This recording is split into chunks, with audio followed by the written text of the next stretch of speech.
The Empire of Maca has existed for nearly 1,000 years. Founded and ruled by Ava the Main, the immortal empress, it quickly expanded its borders thanks to the overwhelming power of its mages and the shrewd politics of its nobles. Now it has fully conquered the centre of the continent of Elmera, and although war has ended, peace still eludes its populace. As the Empire nears its first millennia, the signs of turmoil have become more frequent and apparent. Monsters are becoming more bold, nobles plot schemes of usurpation, and whispers of rebellion hang heavy in the slums. This gave rise to the adventurer.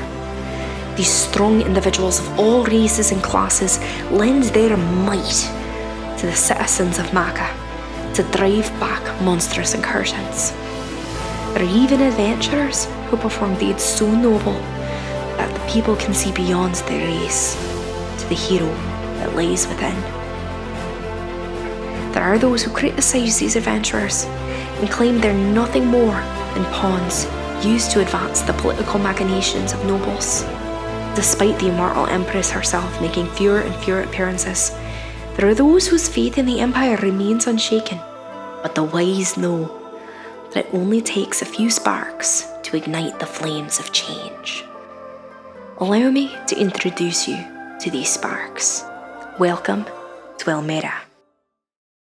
Hello and welcome to Dice Age, a real play D&D podcast. My name is Jack and I am your Dungeon Master, and joining me are our wonderful heroes. Would everyone mind introducing themselves? Hello, I'm AJ and I'm playing Edgar, the half-elf blood hunter. My name is Alice Rose. I play T, the 3/4 elven sorceress. Hello, I'm Mitchell and I play Sras, the human rogue. Hi, I am Zach. I play Toros, the tiefling paladin. Salutation. I'm Trey, and I am playing Oberon Perseus Maximus Germanius Cornelius Alexander Claudius II, your drow fighter. Wonderful. I believe, AJ, you had a little write-up thing, Yeah. One of your fun little skits that you do. Yeah, so I know the last couple weeks have been a little bit stressful with these recaps. Things have gotten a little out of hand, not in our own control. Sure, the police have been involved, but everything's fine. Everything is fine. So let's just make sure that we keep these good, positive vibes going and get back to the recaps we really love, you know? So I thought, what if we just did a little trivia game? I ask you all a couple questions about the game and about you personally. And we just get everyone involved with this. Cool? What if we get a question wrong? It's fine. There are some questions that it's okay to get wrong, Zach, and some that are not, but we'll get there. No. Quick question. Do we get any lifelines? No. That wasn't ominous. All right, let's get started. We'll start pretty easy. Alice, what was the name of the inn where Toros, Essa, and Edgar were at the start of the last session, where they were chatting with Rosalind, the rebellion maid? I actually have this in my notes. Holy shit, I have this in my notes. The Iron Candle. Ooh, incorrect, No, Alice. the other That is inn? where we are all staying, but we all met at the Full Quiver. See, that is a question that's okay to get wrong. Let's keep it going with Alice, just so you can see the different types of questions. Alice, would you lie to a jury of your peers if it meant keeping me from prison?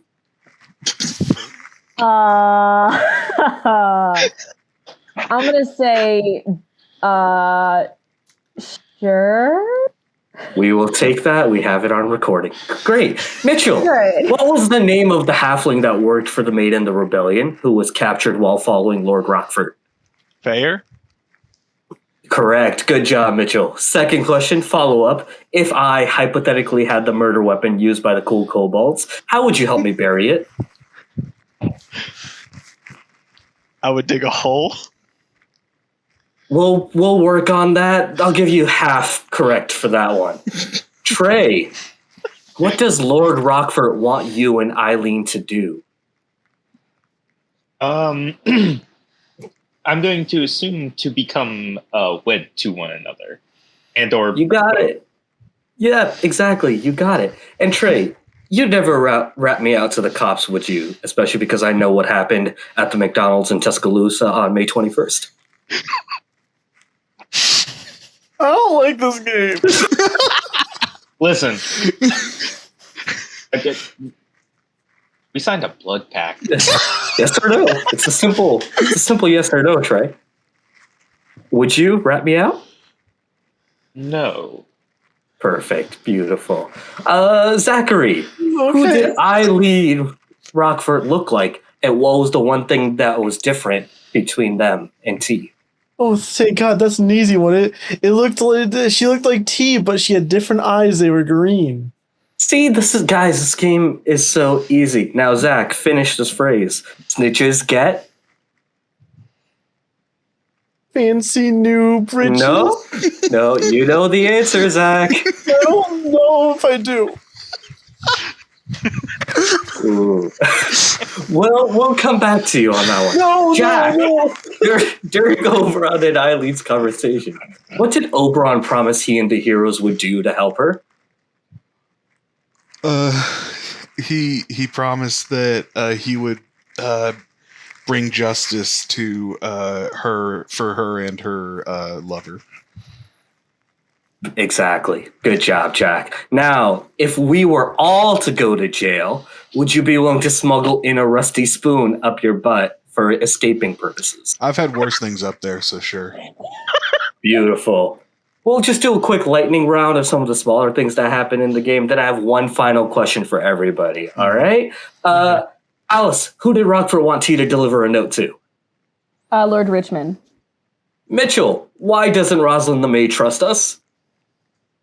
I fucked up. That is perfect. Zach, what did Edgar turn into last night?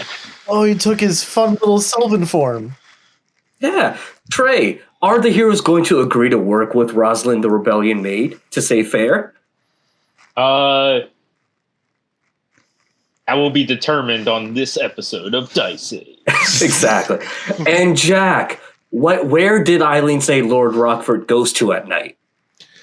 Eileen said that he goes to an abandoned fort that's a 3-hour walk north of the mansion.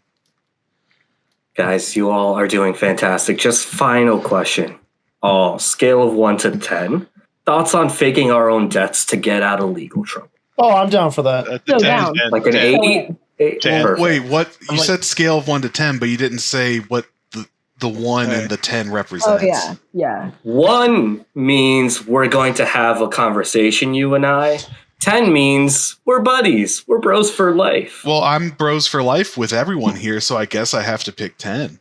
Exactly. We can't do the Yeah. state of Arkansas, though. I'm already considered dead there. I already told my parents I'm dead. Don't worry about it. It Beautiful. all works out. Zach, we will need to chat after this episode. You need to tell me what snitches get. Oh, no. That's all I've got. See, Well, fun trivia game. Fun, lighthearted trivia game that also helped recap the last episode. Zach, you're going to have that talk. And then, so other than that, I guess we can just hop right back into the game.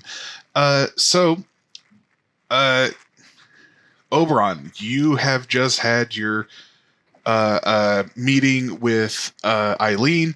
You also had your confrontation with Rosalind the maid. And now you're heading back to the Iron Candle, where the rest of your group awaits to hear the details of your lovely little afternoon soiree. Yes. Yeah, just making my way back there. Knowing that keeping an eye out's kind of not useless, but definitely probably not going to notice me. So just making my way immediately back. All right. It doesn't take very long for you to walk down from the more opulent parts of the city down towards the entrance of the city where the Iron Candle is. As you're walking down, like,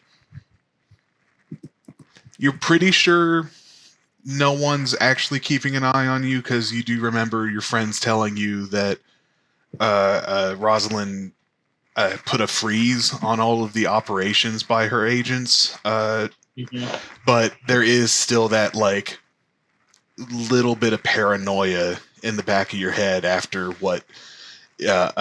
her kind of warning slash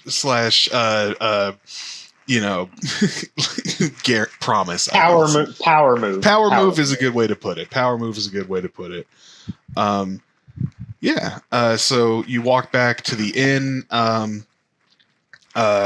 Your friends are all, well, maybe friends is a bit strong, but your companions are all there. Do you meet with each other in the common room, or do you head back to the ground floor room? Oberon, like, as he enters, he'll, like, just try and catch one of their eyes and then kind of, like, motion up to the room. Okay. Yeah, And I'll say you and up Edgar are able to silently exchange those instructions with each other, gather everyone up, and head into the room on the ground floor that we had our introduction to Sylvan Edgar in last night. E-Man. E-Man. There we go. There is still, like, some, like, long golden hairs on Edgar's bed. If we didn't know any better, we'd think that Edgar had a better night than he did. Edgar, Pretty bold night your too, hair. with his two roommates in the room as well. Right there. Me and Tor just charred on our sides, covering our ears. Edgar is that college roommate. Absolutely. Lovely. Once everybody's in, just gonna, like, Oberon's just gonna, like, sit down for a moment and just, like, oh,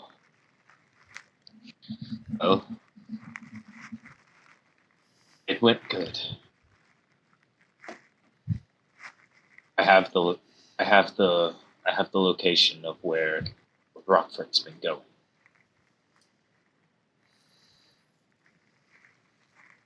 If you're saying that's anything, great. can't. Okay. Yeah, that's great. Alice, I think you were trying to say something, but it wasn't picking up. How did you even get that out of her? I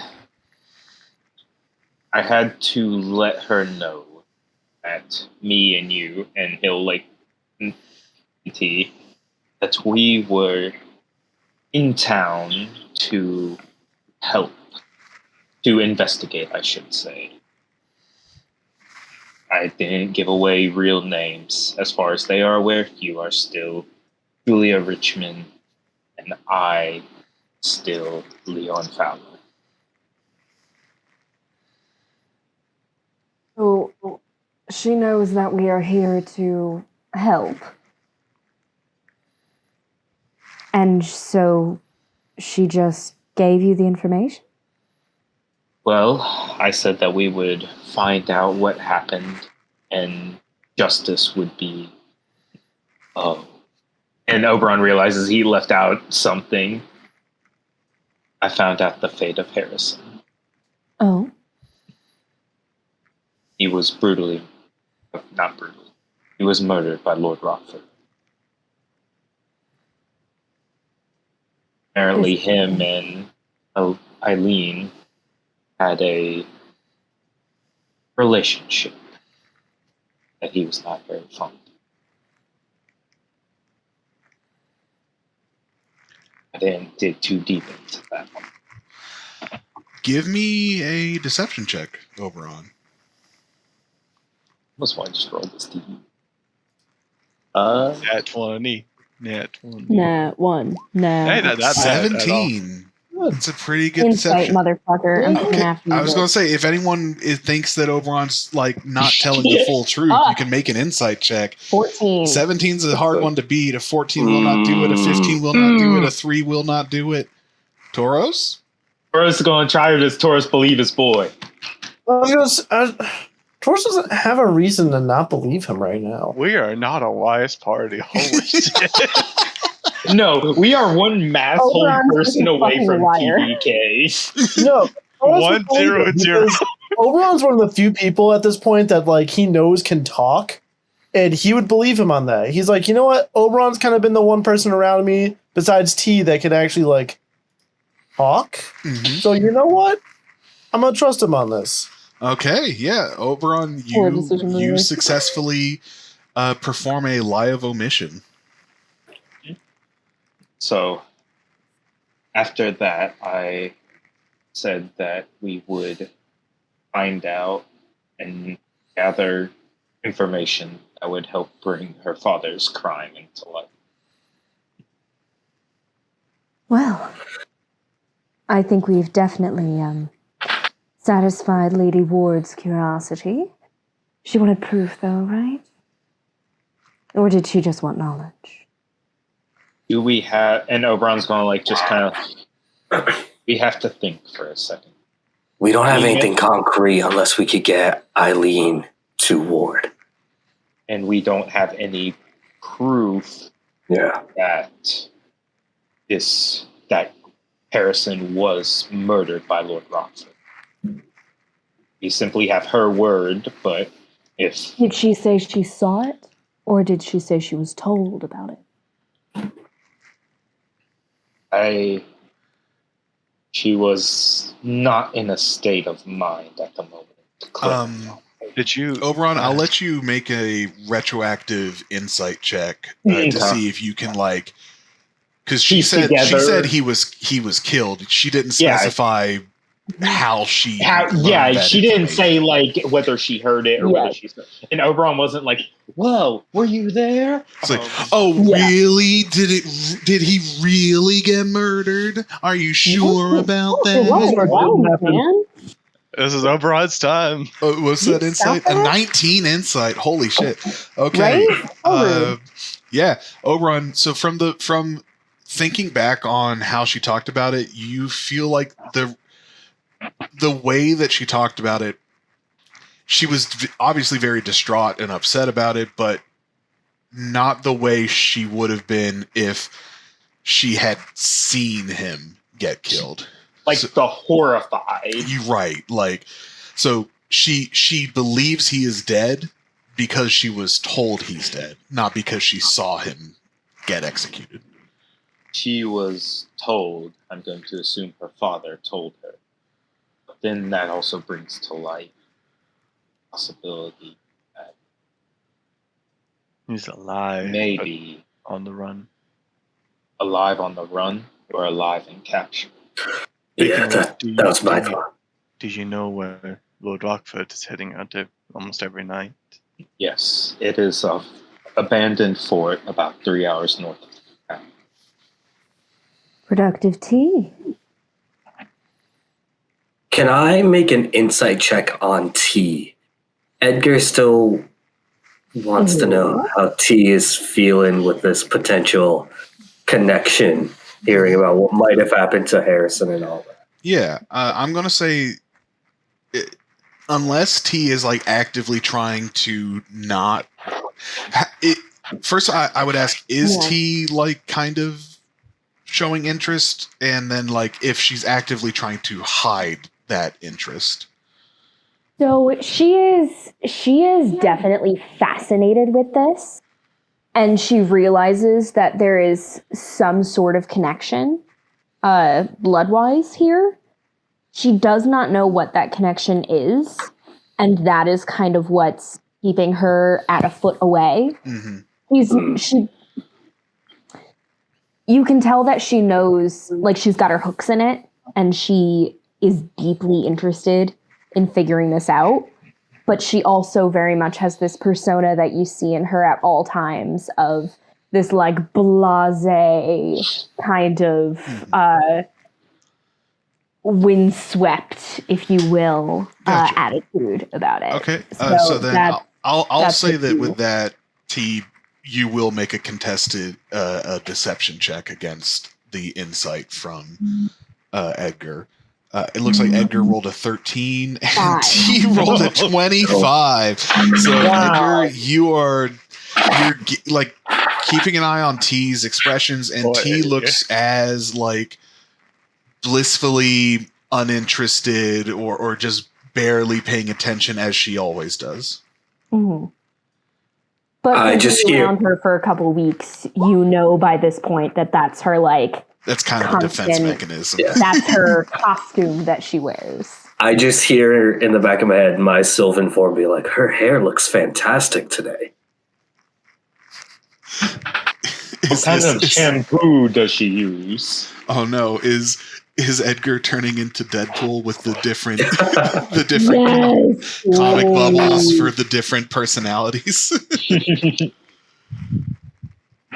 But also, I was confronted. I saw the maid there. Name is, well, her alias at the very least for the Rochforts was Rosalind. She's the head maid. And she was able to listen in on my conversation with Eileen. Oh, Huh. too damning, I hope then. Nothing that could lead back to us being not who we say we are. Just simply us not doing what we say we're here to do. Mhm. Again, Any chance you think she connected you to? I point to me, Essa, and Tauros, to the three of us. yes, Okay. I'd say there is a chance.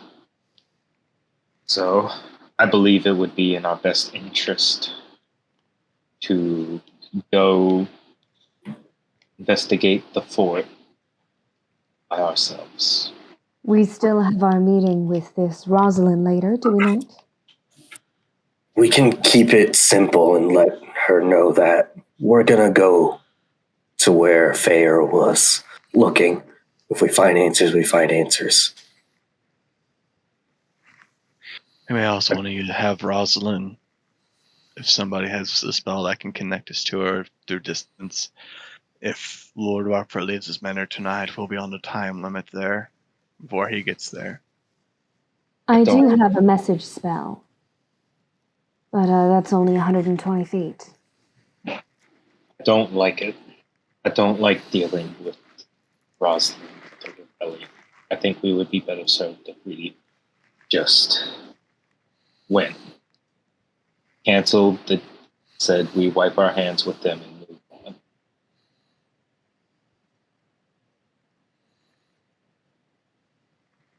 There was no threat, correct?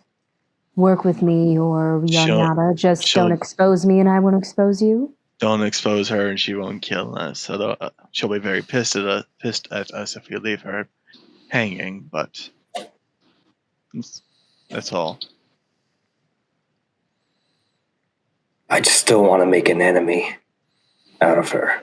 These people are very connected. They're in Aowen. They're here. They're going to be everywhere.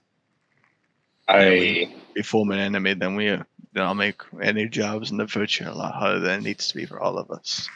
So you used to be in league with them. Are they the kind to blacklist certain folks for minor slights? Or were they? Who they were? No. Now I don't know. Edgar, sorry, just a little. Edgar, when you said I don't want to make an enemy out of these guys, you see Oberon just like shake his head. Just that's too late for that. No, it's not. It's not. Yes, it is. And he like points to like where normally the Claudius symbol would be. Being me existing makes them my enemy. Makes me theirs. Am I incorrect? I'm sorry, but you do know everything that we've signed up for has already kind of fucked you over for that, right? Not to this Everything you're doing with Ward is gonna do the same shit. You're already kind of in it.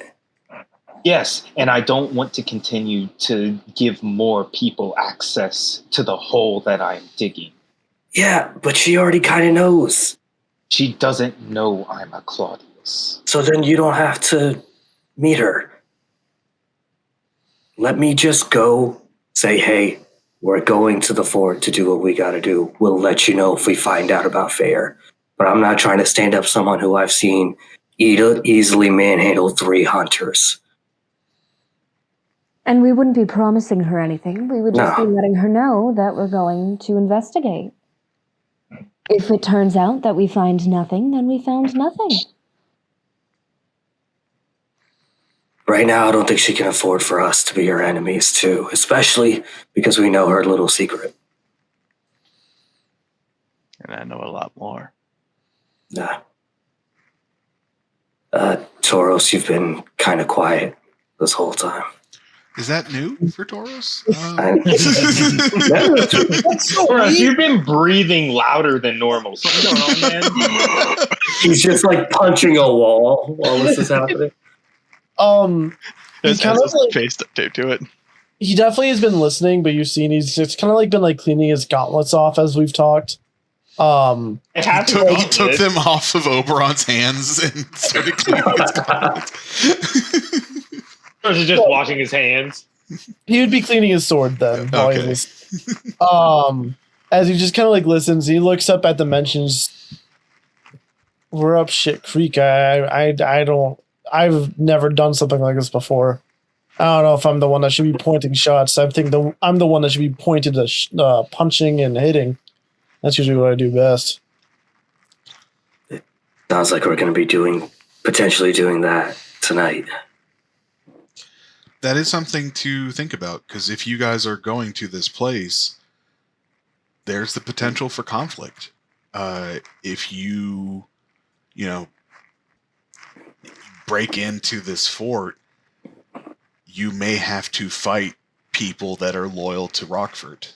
Are you prepared for that? Yo, we killed a teacher. We're fine.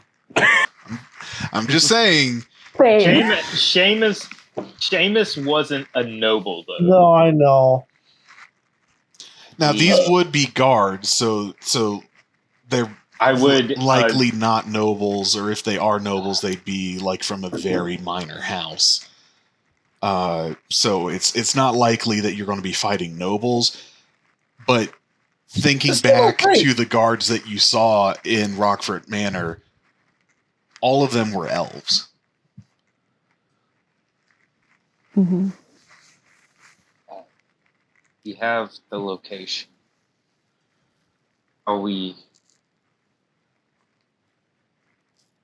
What is our next step? Do we want to beat him to it? Do we want, while there's still daylight, go scout it out? That could get us in trouble if there are already people there, but that could give us some kind of advantage. Rosalind said he leaves at midnight. So what time is it now, Jack, would you say? It was about 3 o'clock for the date, so I'd say now it's close. It's about to be 4 o'clock. So we have about And 8-ish hours. you still have to meet Rosalind at around like 10 o'clock at night. Yeah, it's a late, and it's a 3-hour walk there, so we wouldn't really have time to do anything. We would have 2 hours. You could have some people go We could perform split the party. reconnaissance, and other people wait to talk with Rosalind. This is an old fort of the Rochforts, correct? I don't know whether it's a fort of the Rochforts or if it's just one that was abandoned. So the way that Eileen explained it, it's part of their territory. It doesn't sound like it's something that like historically belonged or was built by the Rochfort family. It was just part of the land, basically. What if the Lady Julia Rochfort and Lord Leon Fowler, along with their bodyguard, were going on a sightseeing adventure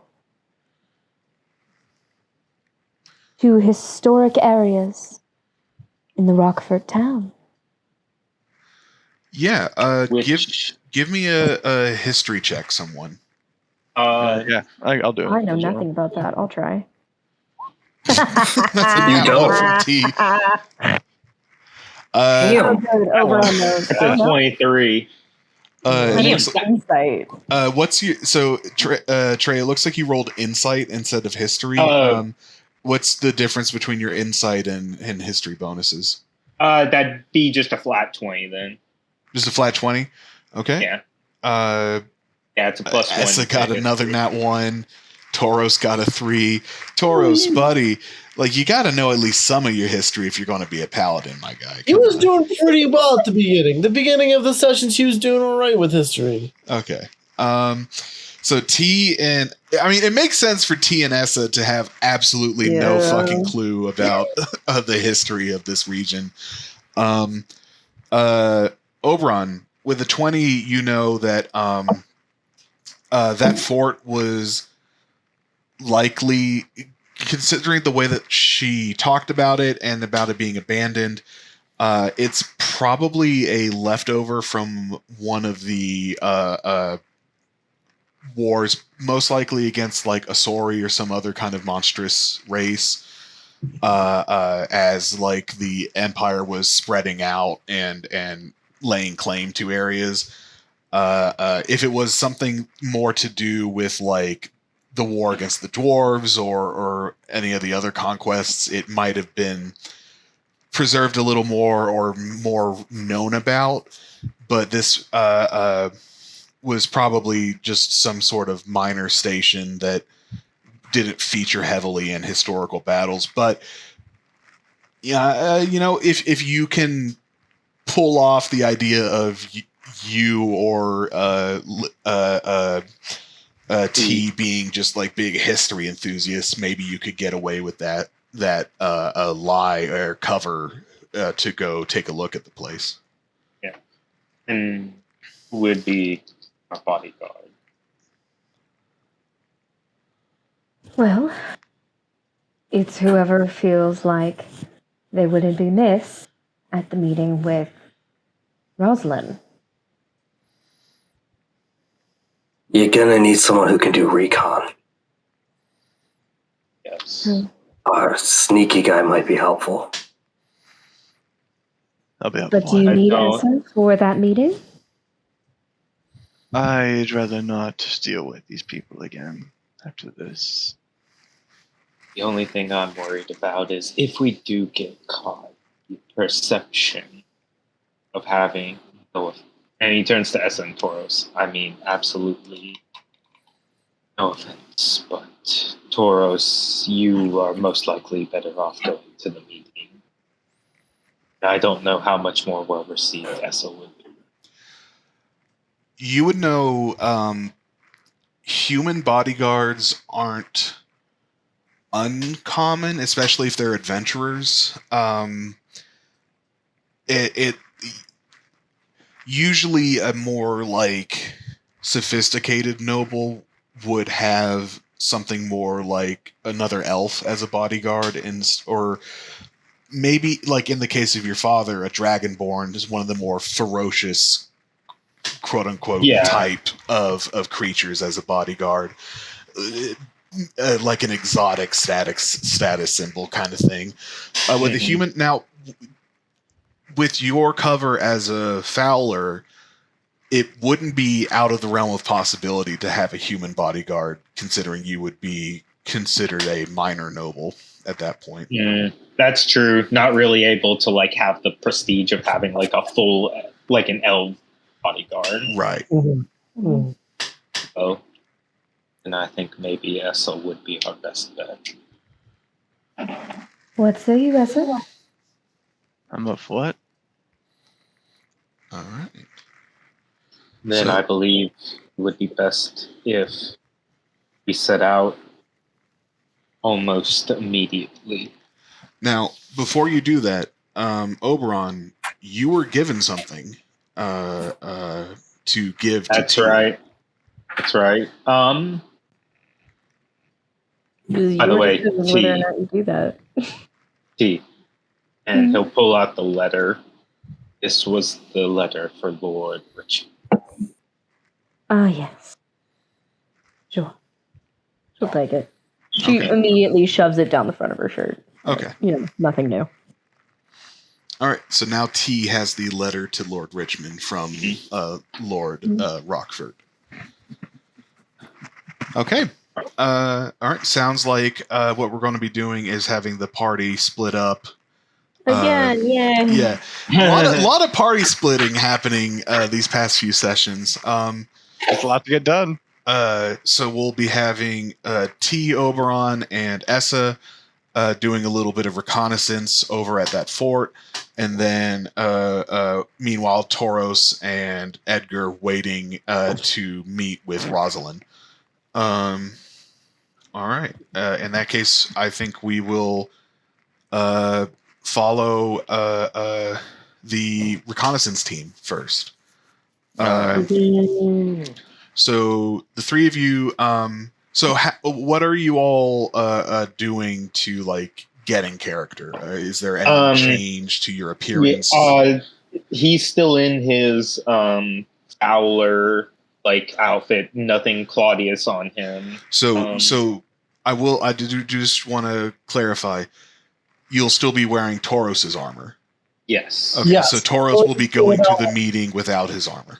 Yeah, but he wasn't wearing it the first time, I don't think, right? That is the first time you met he Rosalind, wasn't. No, you Yeah. weren't. No. Yeah.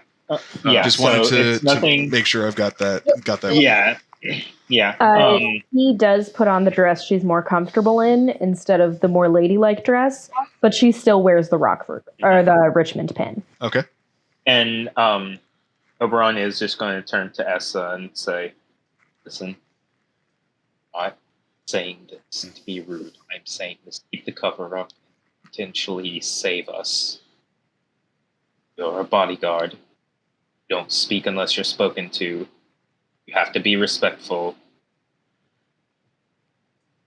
You'll give a little salute. Nod. All right. The three of you make your way, start heading north out of the city. You keep heading north, and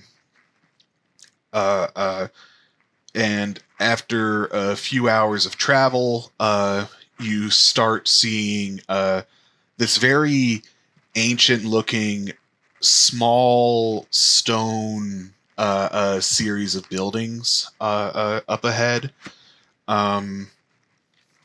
They're very overgrown, lots of weeds, vines, moss. It looks in a state of if you didn't have the intel that you have, you would not think that anyone would be inside of there. Are there any recent tracks of somebody walking, passing through? Yeah, give me a perception check or a survival check. Any of you can make that. Perception on that. That's gonna be perception. 21. 13. 21 from T, a 13 from Oberon, 21. and a 21 from Essa. All right. Essa and T, both of you looking at kind of out front, you notice some of the wild grass is kind of padded down in what looks like a very not easy to see right away, but you do notice that there is frequent crossing here, almost like a patrol or something like that regularly walks through this area. So I'm going to say you guys are making these checks from a good distance from the fort. Are any of you going to be approaching it? I'm not. I am going to turn to the others. So either we can look around, see if we can determine what pattern maybe people do when they go through. T, do you have any magic, any illusion magic? I will say it is about 7 o'clock by the time you guys get here, so the sun is beginning to set and everything. So it's starting to get late. I do have a minor illusion. I could use some dancing lights to guide our way. But, that's all I have. Prestidigitation. Do the boot marks look fresh right now? Or like the stomps? Yeah, like it looks like this is an actively patrolled area. Okay. Just by looking at it, can we... no, because it said he was at midnight, so we'd have no idea if this was a him night. Never mind. Yeah, there's no way to know just from looking if these are his shoes or I was thinking like if there was just a patrol up tonight because it's a night that he's going to be there. Oh yeah, or if the patrol's there all the time. That's something because that could lead to thinking that it's like he could have prisoners there. You know, you would have to get closer and make either a survival or investigation check to figure that out. I will we can just scan the surrounding area, see if we can find out a bit more, and so you could try to get closer, or we could play as he suggested, we could play the dumb tourist, curious tourist. I think curious tourist is a good fallback either way. Yeah. We could say, even if you do go up there alone, Essa, we could give it the excuse that the bodyguard, that you were simply scouting out to make sure it wasn't dangerous. Like there weren't any monsters hiding in the... Yeah, or like it wouldn't like collapse on us if we went in there. Something of that nature. Yeah. You can... best move to take right now. Mm-hmm. Yep, I'll move up. All right. Give me... I imagine you're moving stealthily. Yeah. So give me a stealth check.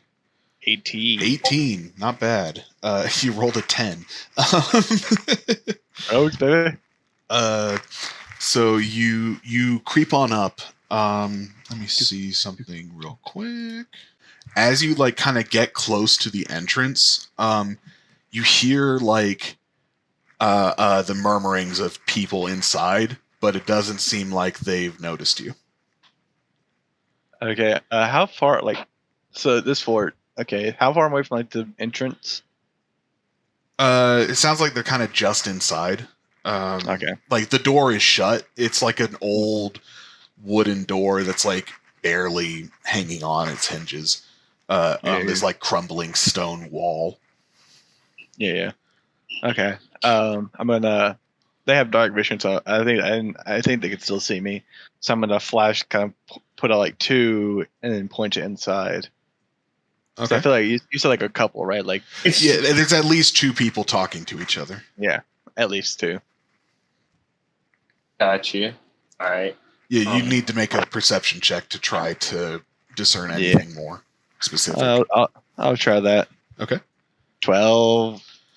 12, unfortunately, it's not going to be enough to like hear through the walls, and like even though this is a building in some disrepair, it's still thick stone walls and a heavy-looking wooden door. So, could I like kind of grab onto some of the stone and see if like they're stable enough that I could climb? Give me a quick investigation check on this stone to see if it's sturdy enough to support you. 23. 23?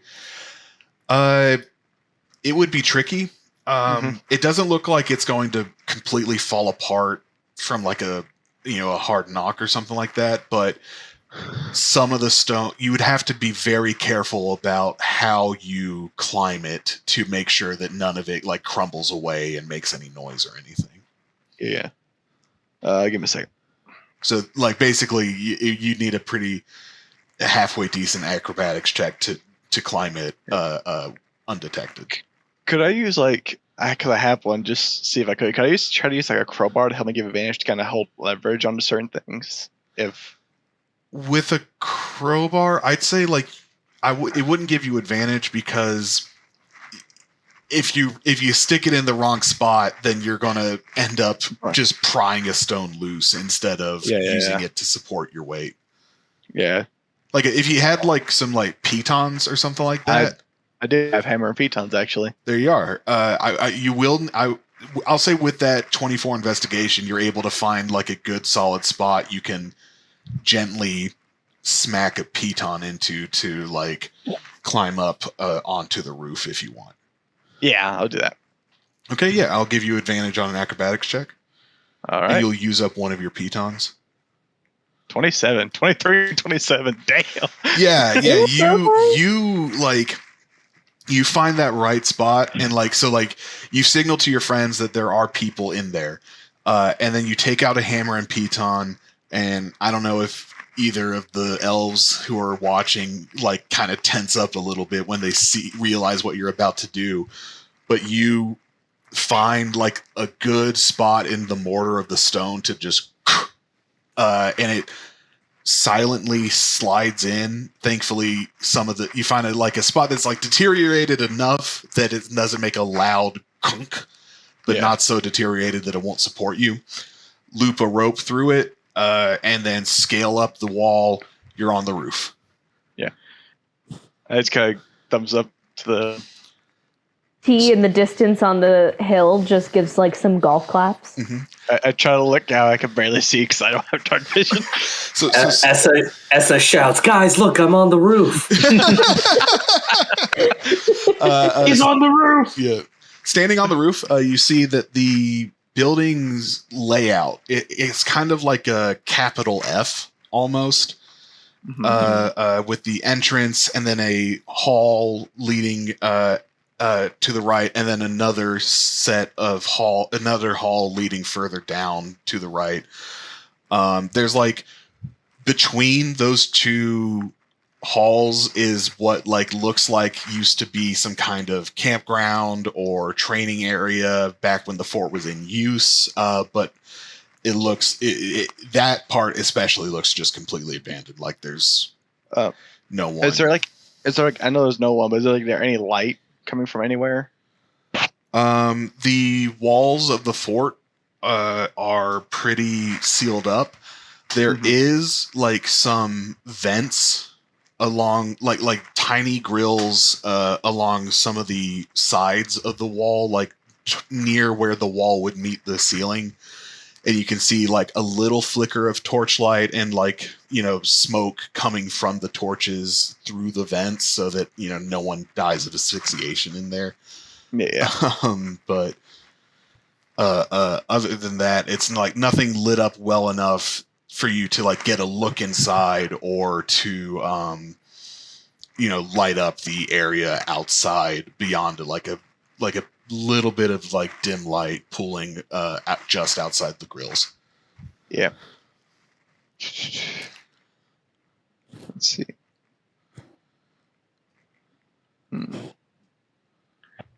So currently where I am, there's like this open air training ground pretty much, right?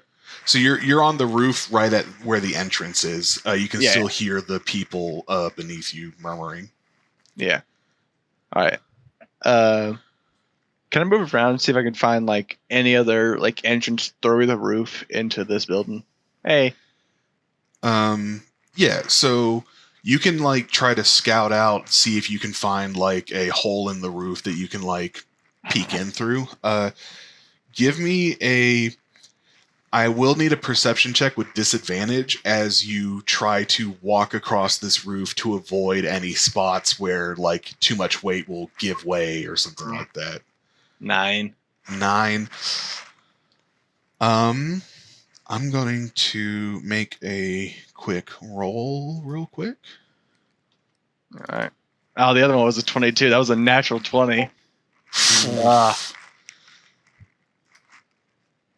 That sounds good So to me. you start moving along this roof, and like as you're moving along, you're noticing like it's kind of harder. Like when you were standing right up against that wall, you could kind of use the moonlight to take a look at it. But now on this moss-covered, overgrown roof of this fort, you're having a harder time seeing where you're placing your steps. And you accidentally like skitter like a loose stone, and it doesn't like crumble. It like the roof doesn't cave in, but it does kind of make a loud and like the noises from inside the fort stop. What I'm gonna do, where I am is stable. Like it won't break underneath me, right? Yeah, you don't have to worry about the roof caving in right now. Lay down flat. All right, give me a stealth check as you go prone. Could I go? It would be advantage. I probably won't be advantage because in the dark. It won't be advantage. They have dark vision. Yeah, 21. Ooh, but that's good. That's right. good. 21. So as you go flat and like kind of shimmy into the like vegetation that's growing on the roof of this thing, and you hear the heavy wooden door open up Out front. Now I will say the two Oberon and T, you'll hear this door creaking open, so I'll give you a chance to like try to hide if you want. I don't know if we should hide. Yeah, no, we shouldn't. Okay. Yeah. I'll make sure that I'm linking arms with him Mm-hmm. in the more professional kind of way. I'll say like you guys are about 40, 50 feet away, like enough distance where you don't have to worry about directly alerting anyone, but you know, since you're not hiding, I'm going to you see a guard walk out of the building. I'm going to have him make a quick perception check, a DC, we'll say 13, to see if he notices you two. Fair. He He's rolled a a scrub. 17. He's a slightly above average scrub.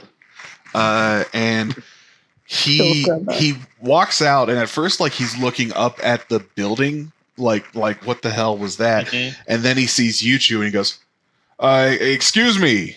And then he's going to start walking towards you two. Yes. And going to start walking to meet him. Like, not like threateningly, but just Right. Meet him. Going- We're on a stroll. approaching him. Yeah, so you start approaching him. You see that he is very tall. He's wearing a set of splint armor. And at his waist, you see two scimitars hanging at his waist. And he says, I'm sorry, but this is a restricted area. I can't have you hanging around here. We're new friends of the Rochforts. We heard about this lovely old fort, and we wanted to take a look. I do love old buildings. Yeah, give me a deception check. Entirely not true. I love 21. old buildings. That sounds like a thing T Alice legitimately- Rose actually do love old buildings. He rolled a 17 on his insight. Nice. And I got a 21, motherfucker! Yep. So you just tell him that, and he just goes, I see. Well, I'm sure the Lord Rochfort would be happy to give you a tour at a later date. However, right now the structure is very unsafe, and because of that, we are here to make sure that no one gets too close, or you know, we wouldn't want anyone to be injured, of course. What a pity. Real quick, while this is going on, could I try like peek my head over like the rail, like whatever railing there is or something, see how many guards there are that have come out because of the noise? Yeah, you can make a quick make a stealth check with advantage as you peek over. All right. 2 nat ones. 17. 2 nat ones. 17. All right, that beats the passive perception of this guy.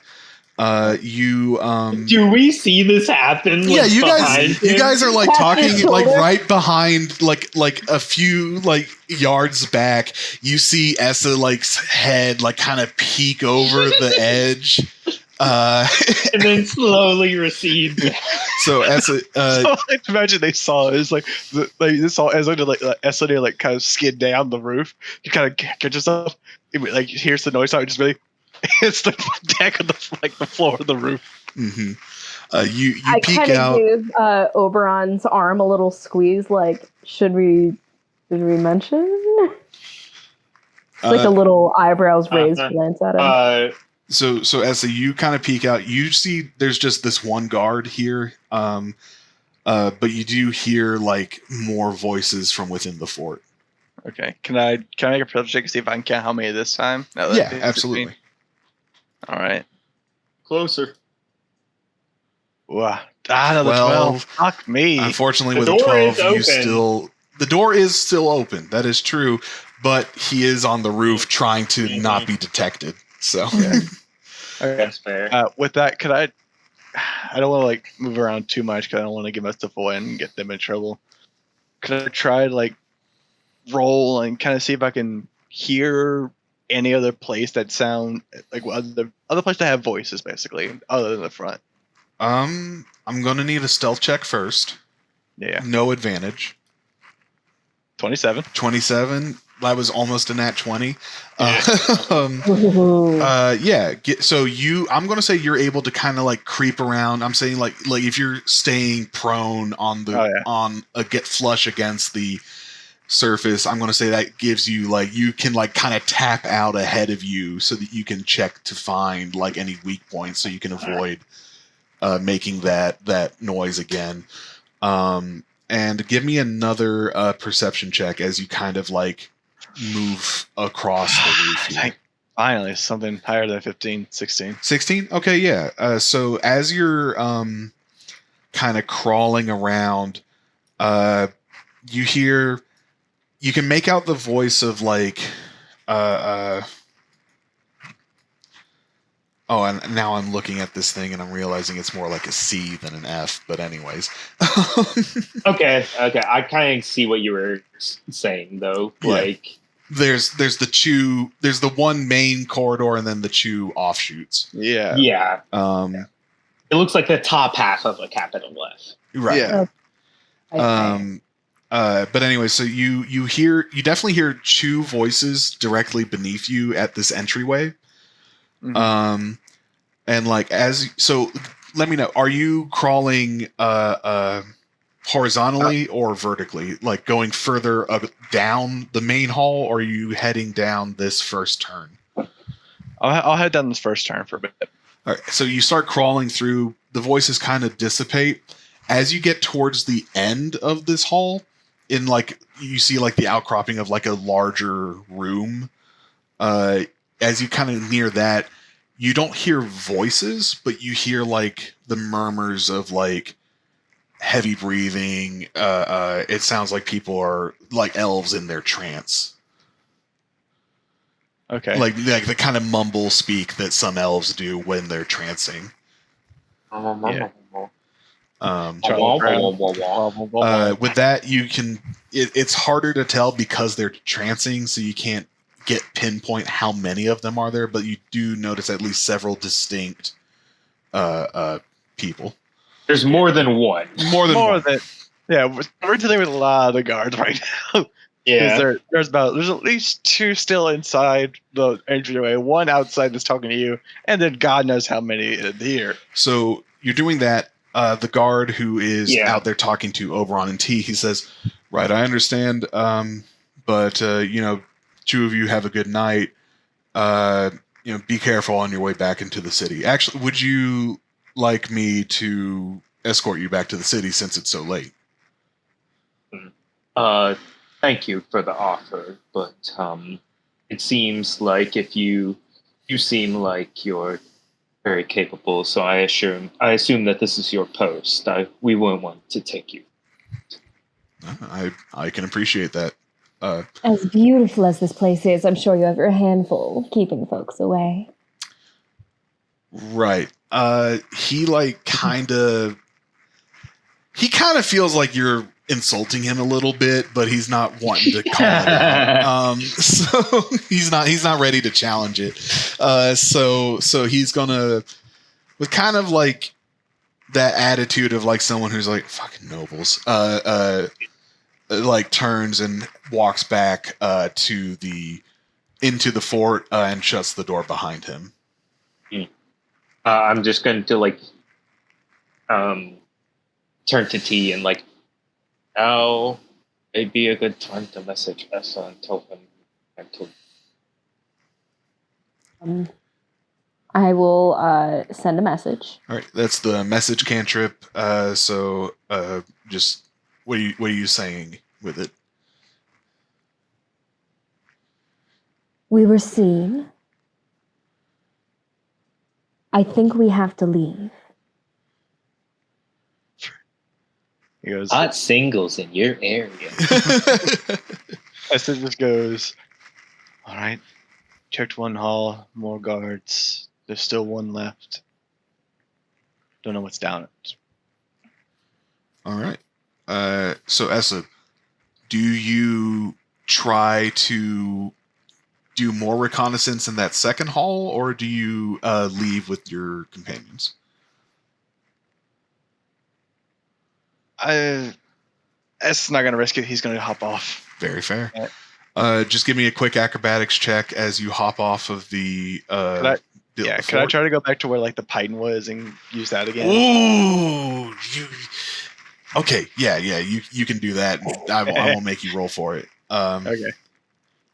You thought I forgot? I was wondering if you were going to forget and just leave the piton in the wall. Oh, taking that rope, everything. Yep. No trace of this. Okay, good job. Give me just a quick sleight of hand as you pull the piton out of the wall. Essa wrote like in his blood, like Essa was here. Yeah, I slip my hand as I grab it. Okay, you rolled a 7 on that sleight of hand check. Yes,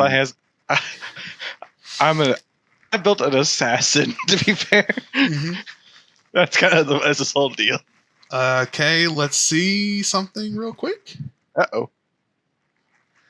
So you go to pull that piton out, and as you do, it kind of like catches on a piece of the mortar, and you manage to wrench it out, so it's not still in the wall, but it also kind of pulls a bit of the mortar out of the wall, and now there's a hole into the wall where a bit of torchlight spills out, and then you hear from inside one of the guards go, "What is it this time?" Try to duck into the shadows real quick. Okay, give me a very quick stealth check. Yeah, I'd say at this point, T and Oberon like probably had to like start walking like they're leaving. But we wouldn't go too far. We'd just go just out of sight, right? Like if there's a tree line, into the tree line, like okay. And as I stealth, I kind of want to. I know I know the guard's coming up. But as I stealth, I want to kind of start making my way in a more roundabout fashion towards them. Okay. So if the guard follow me, I could potentially lose them before I get back to them. Gotcha. So you kind of like go shit and duck around a corner, press yourself against the wall while you kind of like sidle in a way that like it lets you start going in the direction of your two companions as that same guard comes out and then looks to the wall. Let's have them do an insight check real quick. Because you beat their passive perception and the perception roll that they made when you pulled out the piton. Okay. But let's have them make an insight check real quick. They got an 8. Yeah, they don't. To them, this just is. They just look at the hole in the wall and go, "This place is fucking falling apart," and then heads back in. You managed to avoid detection. Good job, Essa the Rogue. That's my job. I'm not a talker. I'm built to be stealthy and to kill. That's what he's up for. And then you, I imagine the three of you start heading back to the Iron Candle. I don't think we want to go all the way back. Like, do we want, after they're done with their meeting, them to make their way to us? And then we can go at the fort, or at least discuss it before Lord Rochfort would leave. Because you get there at 7, you would get back to town at 10. So we would be late. Yeah. Yeah. I'll say that like we can have it retroactively. Like did you plan to meet together back at the inn, or did you want to meet each other out on the way to the did Tauros and Edgar want to meet them heading to the fort? We would have set up that before we left. Yeah. Yeah. If we want to do it tonight, I will say, if you do that, Tauros won't have his armor. Yeah. I can give it back to him. Oberon has his armor, like his original. Yeah, he will have left that though. Because would you have taken all of your original armor with you? Not full, that's a lot. Yeah. That's a Not lot full of stuff split. to carry and not wear. And we also don't have wound either. Because Wound's stabled right now. we still have. We might want to wait for. We might want to get back to the inn, come up with a plan tonight, and then Come up go with the plan for tomorrow. Go like early morning when Rockford's probably Okay. not there. Yeah, we can do You know that. it's populated, and that's a win. It's populated, but You found the place and you know that it's guarded. Like that's Okay. Yeah. One quick question. One quick question before we go. Sorry, Trey, to make you off. Go ahead. Trey, you go The ahead. only thing I'm worried about is that the guard did see me and T, and if Lord Rochfort comes tonight, he can report that we were going around, like that we went out there. I will say, like, if you guys, so if Lord Rochfort doesn't leave, you don't know for sure if he's going to this place tonight. Yeah. And if he does leave, you do know he doesn't leave until normally about 12 or 1. So if you go back to the inn, have a quick reconnaissance, have a quick like exchange of information, and then go straight back, you would still get there. You'd still have about 3 hour cushion. a 3 hour gap between when you would get there and when Rochfort would arrive.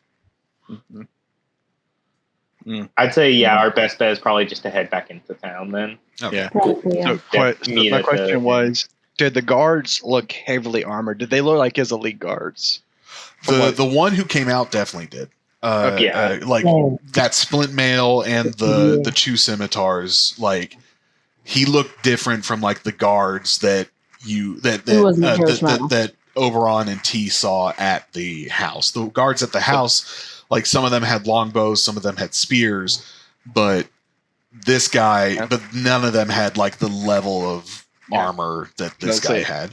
If we were to go at night, we potentially run into the issue not only running into Rockford and not only what he does, but also one of his elite guards. Which now we know that possibly they're all his elite guards in there. Yeah, this may be the captain, but we don't know. Yeah, we'll discuss it when we get back. I think AJ and Zach have sat on the sidelines a little. Yeah. Sorry about that, guys. It's all good. Yeah. All right. So you guys will start making your way back. Now we are going to skip ahead to 10 o'clock at the Full Quiver. Wouldn't it be around 8? Oh, 8? Sorry.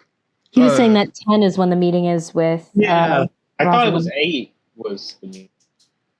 I thought we said 10. I thought we said 10 because that's why you guys had to Oh, it may have split been up. 10. I was thinking something else. Yeah. That's my bad. No, you're my good. bad. You're Sorry. good. So it's 10 o'clock. You guys are at the Full Quiver. Doesn't take long before Rosalind shows up, still in the maid outfit. She sees you two, and then just signals over and leads you back to that room that she talked to you in the last time you were here. She opens the door. You two enter. She comes in with you and says, "Oh, just two of you? I don't get to meet the entire team?" The rest of our team is unfortunately preoccupied tonight. Okay, fair enough. I'm ready to hear your answer. We're gonna go look into what happened to your friend because we're on our way to that area for our own thing as well. So we're gonna go find out what we can and let you know what happened to Thayer. We owe you that much. Well, I can appreciate that, but you're saying that you already know where this place is? We got some information. Okay. That's good to hear. You're a little more resourceful than I thought you were.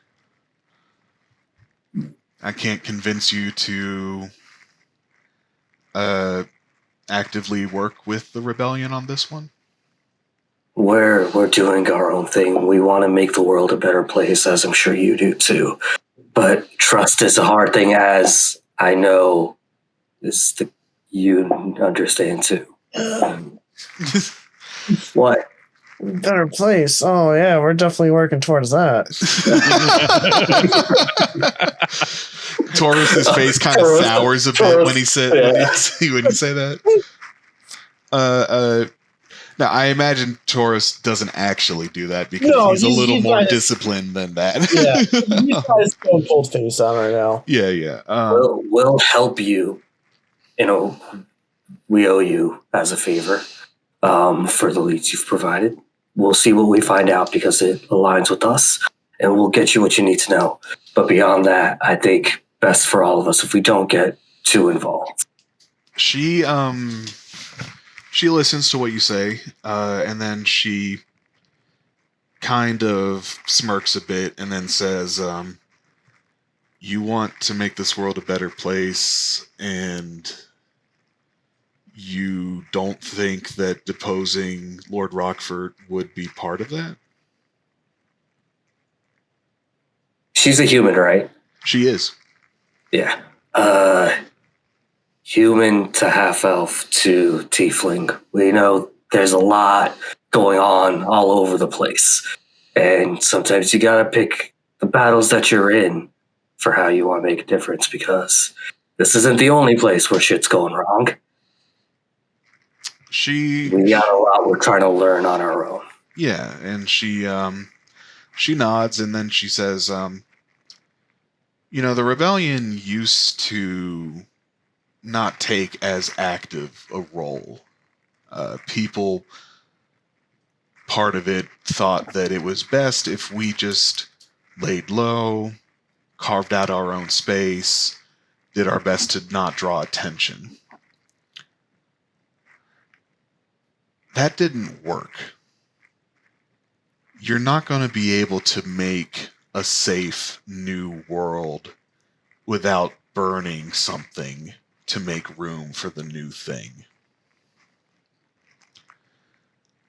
I'd keep that in mind as you're, pursuing whatever goals you have. And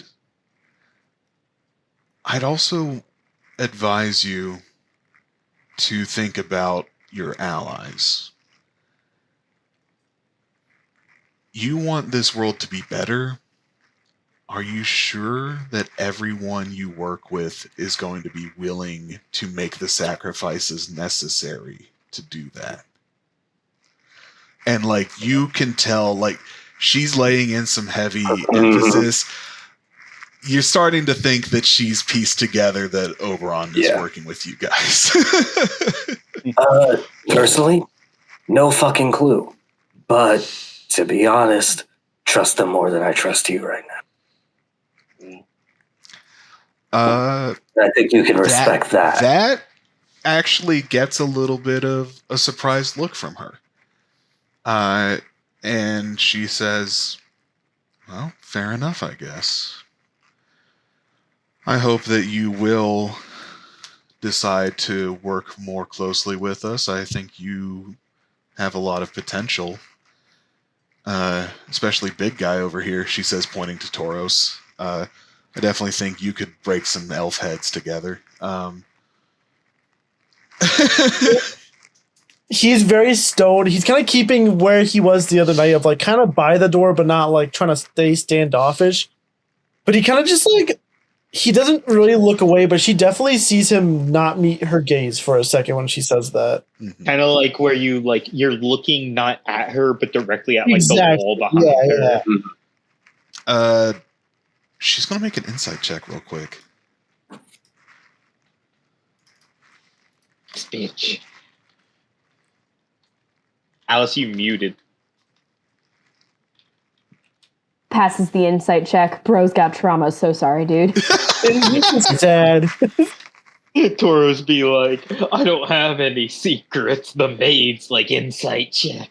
Okay, I set the DC at 15. She got a 14. So she's not going to press that, but she is just going to say, right, well, fair enough, I guess.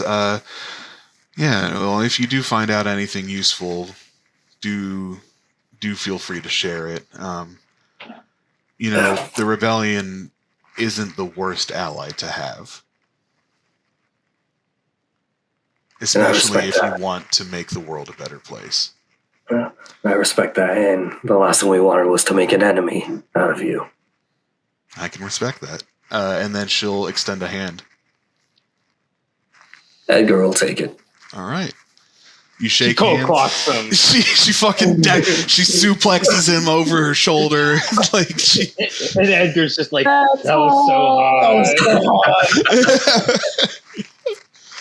hot. All right. Yeah, so I imagine you two head back to the inn now. As you're heading back to the inn, her words, can't help but feel like the two of you would be thinking over the things she said about knowing if your allies are willing to sacrifice as much as you are to make this world a better place. Is there anything, as you two are mulling that over, that either of you bring up to each other, or any other thoughts that that Edgar and Tauros don't get a lot of one-on-one time together? Is there anything Edgar would notice as they walked out, as they kind of continued on his walking, he's very just kind of focused on what's in front of him as he walks, but you see he's not aggressive, but you see there's something about his walk that as her words are rolling through his head, they're nicking at something. Edgar starts as he sees that, just doing a shitty little whistle because he has no idea what the fuck to say in the situation. So then after a little while, he's like, I'm sorry if I made it seem like I was speaking on behalf of all of us. I kind of was, but I didn't. I was just kind of saying things to try to not get her pissed at us. Yeah. The face, I get it. Yeah. So, are you all right? Edgar, what you said you believe in, though. Yeah, for me, yeah. I don't, God knows, I don't know what the fuck the rest of y'all want. And she's got a point that what if what we're doing isn't going to help? What will you do then? I mean, I think you get it too. It's kind of been if you want to survive, don't do anything. Literally anything, helping or hurting, can get you in trouble. So it's taken a lot to really get comfortable with the doing part of all this. If I hadn't heard Essa's side of it all with them, I might have been more inclined to believe them. If I trusted what Ward has been saying too, maybe I'd believe it, but there's doing the right thing and then there's doing it the right way, right? And I've seen a lot of people say they want to do something good, but hurt a lot of people in the process. So I wasn't lying when I said I don't trust her. I don't know what the fuck the right way is, but I want to learn, I think. Sometimes the right way or the right decision, sometimes it's not the smart one. True. She speaks of burning down these people, these establishments, but you can't burn steel that they've built. And I don't think they realize that. This is Repelling fire can't melt steel beams. That's a shirt. No. That's so Or she starts swinging.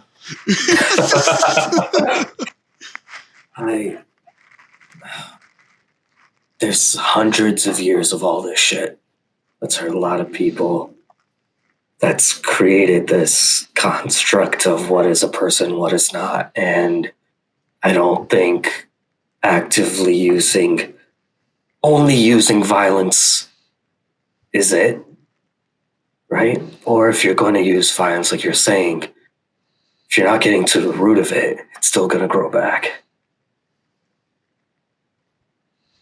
I don't want to get tied down to Ward or the rebellion or some shit. We just got out of the fucking academy. I don't know anything. I just found out what the fuck I am. He kind of like, he's trying to find words as they start to walk. He goes quiet for a little bit before finally saying, like, you've always believed in this kind of everyone deserves equal rights. He said, that's a word for it. Right? Yeah. Has that grown because of what you've learned you are?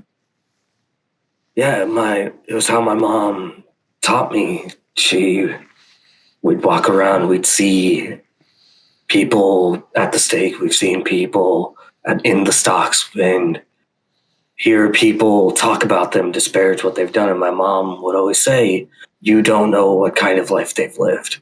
You don't know if you were in their situation, what you would have done. You don't know 99% of the people around you. And when she said people, she meant anyone you could really have a conversation with, anyone you could talk to. And it makes a lot more sense why she was teaching me that as a kid now, knowing what we are. But I just don't like when people like us don't have a chance, don't have a voice, right? And I don't have good impulse control, as you know from telling people when I find something hot. But when something pisses me off, I can't help but do something, and that's gotten me in a lot of trouble. As he like points at his eye, and he like quickly realizes what he did and puts it back. He just kind of nods. When you talk about like you're almost like your short fuse, there's like a small smile on his face. There's like a little itty bitty smile. And he kind of like snorts a little bit and just like, I mean, from what you've seen, I've got a bit of a short temper. My mentor is really kind of beating out in my head, but every now and then it flares up and I just make a fool of myself. But I've been trying better. I honestly was shocked at how much control you have. Like, it's impressive. And I asked T, and I feel like that might have been a mistake. Not that she doesn't know, but like, I don't think it's the same thing. I need to be better at when I speak and when I don't. And I would really appreciate being able to just talk to you more about that. He nods, and like for the first time tonight, he's actually fully like looked over to like talk. I can do what I can. I've definitely not been the best at it, but what I just try to do is always think about. I try to look ahead and see my consequences, and sometimes it's not easy, but with me, I guess it's easier considering most of the consequences are the same. And you see him just kind of like run a hand along one of his horns. But he just kind of nods and just shrugs his shoulders. I know that if I speak out of line or if I let my temper flare or I show emotions, let alone, it's not going to end well for me and whoever's involved, but mostly me. And I just try to remember that every time I want to do something, that this is not my fight. I should be fighting. And you see him stop. And like, her words are still rattling around in his head, and he kind of like clenches his fist for a second, but like releases them and like cools down. This isn't my world. Edgar just drops, like physically at that point. Like his shoulders just slump a little when he says that. Yeah. But I hope we can find some way to stop people from feeling like that. Taurus, you're a fucking badass.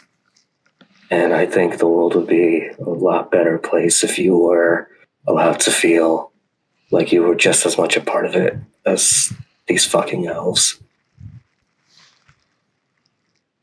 All right, and I think that's where you guys get back to the inn, and that's where Edgar goes in for a kiss.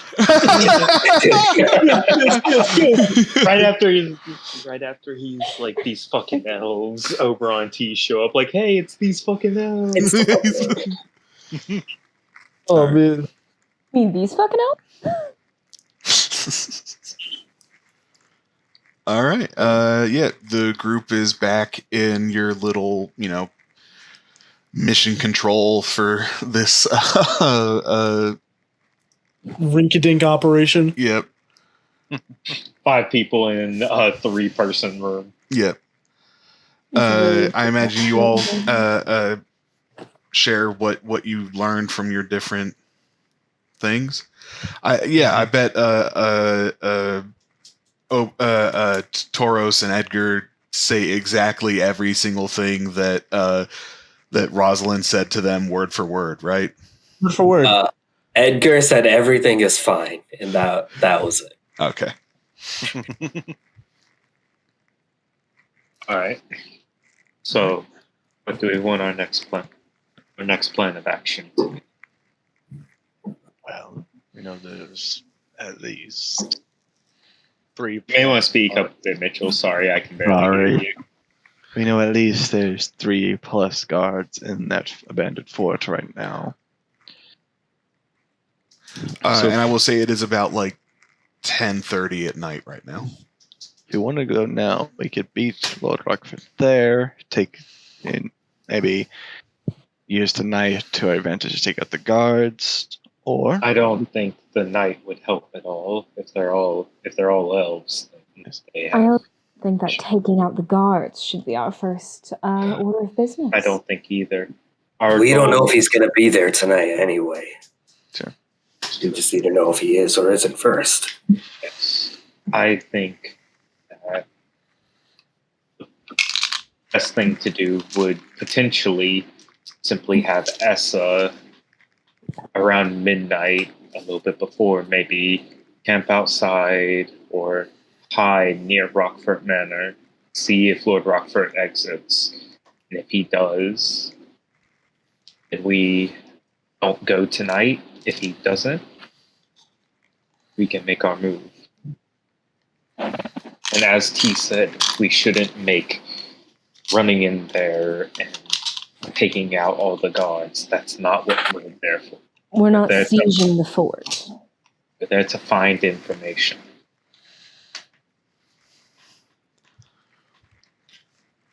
All right. So, okay. With that, so Essa, do you want to go stake out the mansion? I'll do that. Okay. Give me a stealth check. I will do.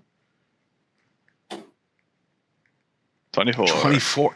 What's with all these above 20 rolls for S's stealth lately? I'm a rogue. It's what I do. It's the one things I'm good at. Very fair. Yeah. So you, when it starts getting closer to midnight, you sneak on over. I'd say you probably walk normally as you get towards the merchant's quarter. A lot of people are closing up their stalls. Since it's getting so late, there's still some noises from the different taverns and bars in the area. A few drunks are already walking the street, slurring and stuff like that. And As you get closer to the higher up districts of the city, you do start to blend a little more into the shadows, keep to the alleys, before you finally get to the mansion, and you find a good spot to hide out in, where you get a good view of the building, but you'll be out of sight for most of the guards. A few hours go by, or a few minutes go by. It's midnight comes, midnight passes. It's 12:30. It's 1 o'clock. No signs of anyone leaving the mansion. All right. I'll hold out till 1:30. Yeah, holding out till 1:30. Still no signs. Okay. At that, I'm gonna make my way back. All right, you get back. Let everyone know that Rochfort does not appear to be going to the fort tonight. I think that might be our best opportunity then. It's not a fortnight for him. Fucking. Everybody dance. Someone would make that joke eventually. God damn it. I knew it. Right. So then it becomes a fortnight for us. Let's go. Where are we dropping, boys? We going to Tilted Towers? I wish we could mute him. I think I quit Dice Age now. That's the straw that breaks the camel's back. AJ, you can't go. I'm only a theater major. I can't write the recap. He's a psychology major. Think he can't do it too? All right. So you all start making your way towards the fort. Oberon, I will ask. So I imagine you're giving Tauros his armor back. Are you wearing your Claudius armor?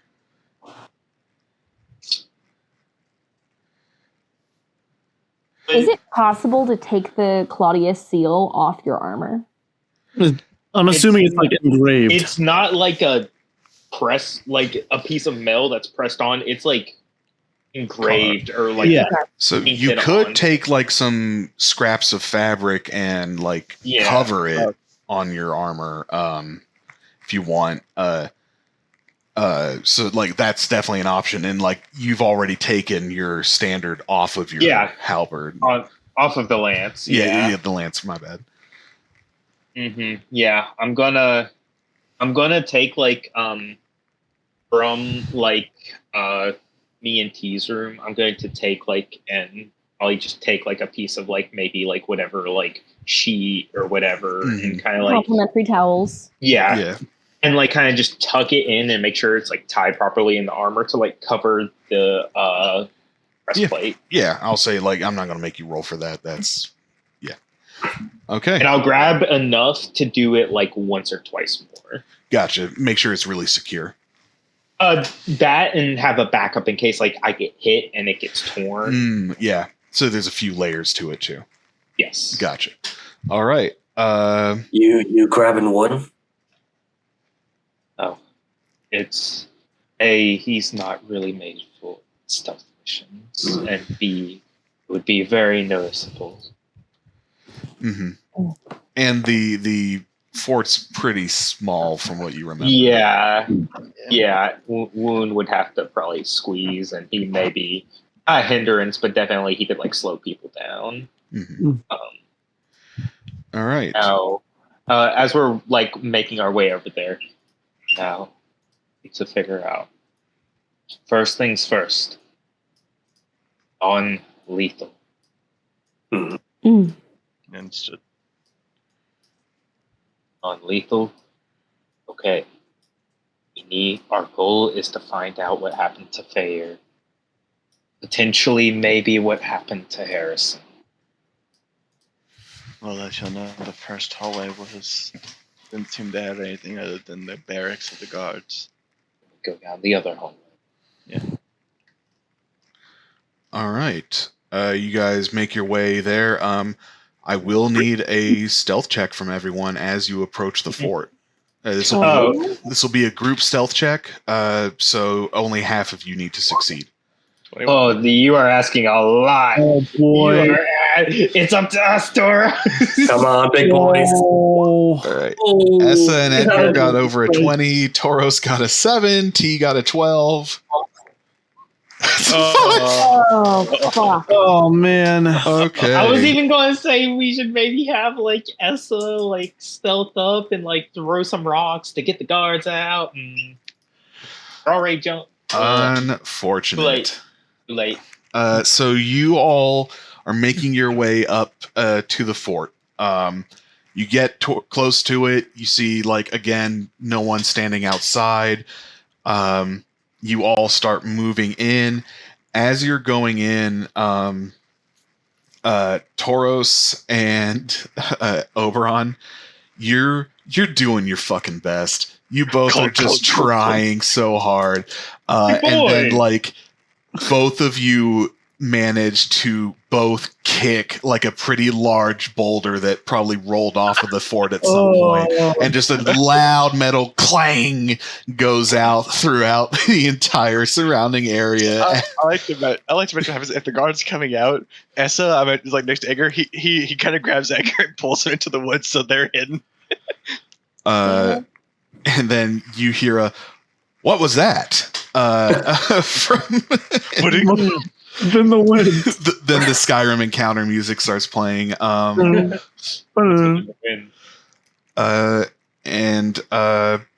Let's pull you over to the map. I fought more crab more faster than you. Oh, there it is. Oh, it's blackness. Oh, So there is a little square of white where you guys should be able to see very things. very tiny square. Hey. All right, just a moment while I make sure that this can be seen. Okay, battle map is now showing. Oh. It's been a while since we've had combat. Some of the manticores. An encounter of some kind. We don't know that this is going to be combat. Yeah. All right, so I'm Yes. going to. You all won't be able to be hidden, but like I will let you take some time to like arrange your marching order before like what happens. All right. Okay. So, Yoink. can I be like here? Is that legal? I'll be here. Yeah, that's legal. Okay. Let me. I'm actually going to go behind the beefy boys. Form the wall. Oh, Form the line. Give me the beef boys and free my soul. I'm sorry. Not sorry. Hold up. Roll20 doesn't want me to open character sheets for some reason, so let me. One of these days, we're gonna get to a combat encounter. We're gonna get fucked. It could be today. It could very well be today. Your dreams could be coming true. If right any of now. these guys have wisdom save spells, we are kind of rude. Maybe there's like way more hobgoblins in here than you were led to believe. For our listeners, Jack has traumatized us and TPK'd us with hobgoblins before. With lies. No, with lies. Not with hobgoblins. With lies. They were not. They were. Was it a lie? Was it a Okay. lie, or did I just not think before I answered your question about how many guards were in the building?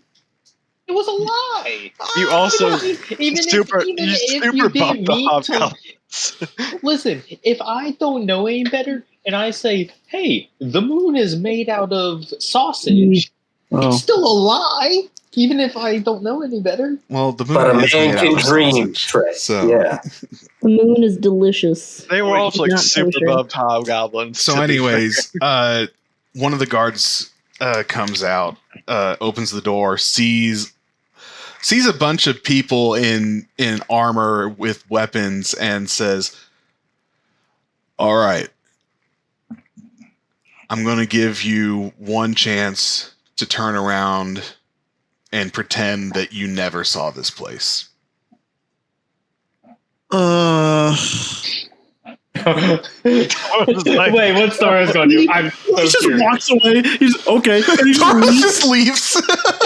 Taurus like, Okay. mission failed. We'll get him next time. We'll go without our armor this time. Without our armor, that's not a good idea. No, it's not. Essa's like just.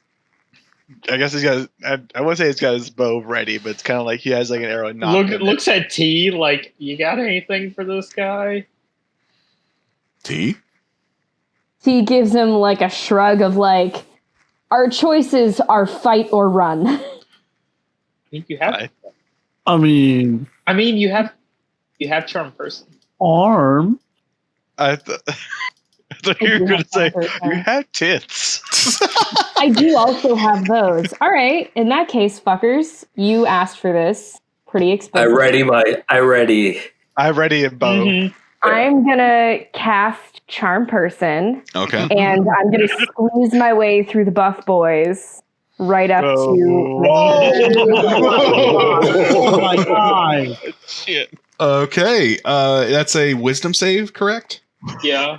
Now, I don't know if we're hostile yet, but It's like neutral leaning towards hostile. I'll say it's not hostile for the sake of disadvantage. okay. We For the haven't sake hit of him. advantage. You Or mean. yes, in my bad. We haven't hit him yet, so. Yeah. Oh, he knows we're just scary and there. All right. And what's your spell save DC, T? 14. Okay. That's a 13 on the wisdom save. Yeah. So T, he says, I'm going to give you one chance to turn around and act like you've never seen this place before. T, you confidently stride up, push your way between Oberon and Tauros up to this guy. And on each of their pauldrons and open them like doors. Yep. Our actual feet don't move. We just like lean to the side. It's just you two. And then, like, with like some magic words and some glittering lights from your Some hand, cleavage. a little bit of cleave, He's wearing this funny dress, a too. tasteful amount of cleave. I don't know if I'd go that far. And this dude, he's yours. You know it. And he just goes, "Oh, sorry for being rude. I didn't realize it was you here." That's no problem at all, dear. Absolutely no problem. Yeah. So yeah, I'm sorry for being rude again, but I do have to ask you to leave. Oh, that's such a shame. You see, my friends and we just wanted to take a quick look. We'll be in and out in 10 minutes. Give me a persuasion check with advantage. Lay it on. Oh. She's doing the thing where she has her hands in front of her, but she's also squeezing her chest. Yep. That's a 26. That's a 26. That was That quality. is very tasteful cleavage. Let's see his insight to see if he can. I don't think he's going to beat a 26. This is even funnier because all of these people are my brother except Zach, who is my boyfriend. Yeah. So this is hilarious. This is, oh my god. So he has a +2 to his insight. By the way, He needs he needs a I nat believe 20 to not. That's a 5. You He was beat his close. He was score by close. He was so 20. close. Close. He fails by 21. I would. I guess the aim thing where he looks at you, blood starts pouring out, and he passes out. He doesn't pass. Nosebleed He definitely and gets a little style. nosebleed, but he doesn't pass out. He just, yeah. That's okay. We can do. Yeah, that's okay. You just in and out. That's okay. And he like turns around and like walks into the to the building. You see 2 more guards in the room behind him, and they're like, and then they're just like, "Whoa, hey, Devin, like, why are we just, what's going on? And he just goes, no, it's all right. They're just going to be in and out real quick. That's it. I lean over to T. Tell him we're friends of Rochfort. Yes, we're just friends of Lord Rochfort. Give me a persuasion check with disadvantage. Oh. You sure it's not a deception check? Sorry, yes, a deception check with disadvantage. My apologies. That helps me by 3 points. Oh my god. Wow. Oh no! That's an 8!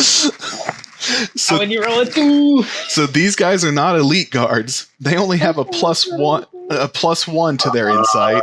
Come on. So both of them need a 7 or lower. A 7 or higher to beat your deception. That one. That's a 3 for one of them. Woo. Oh my god, that's a 4 for the other. Are you kidding me? What the hell? Crop baby. What the hell?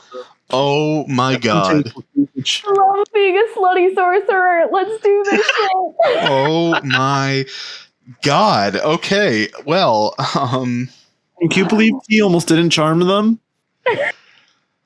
yeah. Hey, once again, Trey knowing Alice's character better than Alice. I'm just not used to being charming. Okay. Well, they say You better. they say, "Oh, well, if Devin says so and you're friends of Lord Rochfort, I guess you can come in." And you guys just walk on in. I have not given a single name. The No. only name I've mentioned is Rochfort, so they can't trace it back to us. So, And I'm not wearing the Richmond pin. yeah. I'm not wearing the Richmond pin. Okay. Yeah. Alice. You can't hear it. Oh, you're quiet. Ask it. He's whispering, but ask them if they know where the prisoners are. You said ask if they know where the prisoners are? Yeah. Yeah, or ask him, Devin. Oh, Devin. Yeah. Question. Wait, I heard- just a second. I just needed to look up how long charm person lasts. Real 1 quick. It's an hour. hour. Oh, okay. It's about instant. This whole time. Oh, Devin. Yeah. Oh, I was just beautiful. wondering, I heard that they keep prisoners here. How exciting. Do you know where they are? Give me a persuasion check with advantage. This Yeah. is ridiculous. This is wild. Come on. Persuasion. Motherfucker, that's a 20. He Oh my needs a nat God. 20 or else he just tells you. He got a 14. So Devin goes, "Oh yeah, no, we've got 2 prisoners in here." Ooh. Fascinating. Yeah, no, they're actually just through this door up the north. We're not supposed to let anyone out that spot, but I guess since it's you, I can show you. Like the other 2 guards are looking at him like, what the fuck? But She's gonna link arms with him. you do. All right. So you guys. Power. Oh my fucking god. Yeah, no, you God. you link arms and start heading up this hall. Open the door. Devin leads you through. Start heading down the hall. Don't go ahead of Devin Mitchell. Sorry. I'm waiting for Devin to move. Yeah, sorry. I'm just making sure that the other screen is showing this. Jack's just getting rid of a couple encounters. Yeah. It's just, sometimes things don't work out the way you expected them to. It's like he's like laying his jacket over a puddle, but there's a giant gap, and he's putting his armor above it. And he's like, He sets it off and just takes all the poison darts himself. Yeah, so he starts heading down there. Sir Simp. Or simp. That's his father's name. Another guy. There's so many. There's two more. So you guys head down the aisle. Like Devin's just leading you there, and there's two more guards there. They both look at this group of their superior officer and a bunch of strangers walking into the prisoner section. That makes this so much better than we got the captain. You got the Yeah. fucking... Yeah, if it had been Anyone but the else, this would captain not have who had worked. Come out. The captain would have just been like, "No." I wish moments like these are what I wish we had face cam because Jack's face right now is priceless. Yeah. Just... Tom with the glasses above it was so good. Oh my Also, god. I'm about the color of T's dress right now. Oh my god. I'm sweating. So these two guards are like, hey, hello, Devin. What's going on with all this? And Devin's like, guys, come on, it's her. And they're like, Twinkly wave. we see that it's her. Why is she here? And Devin's like, obviously she wanted to see the prisoners, so I brought her to see the prisoners.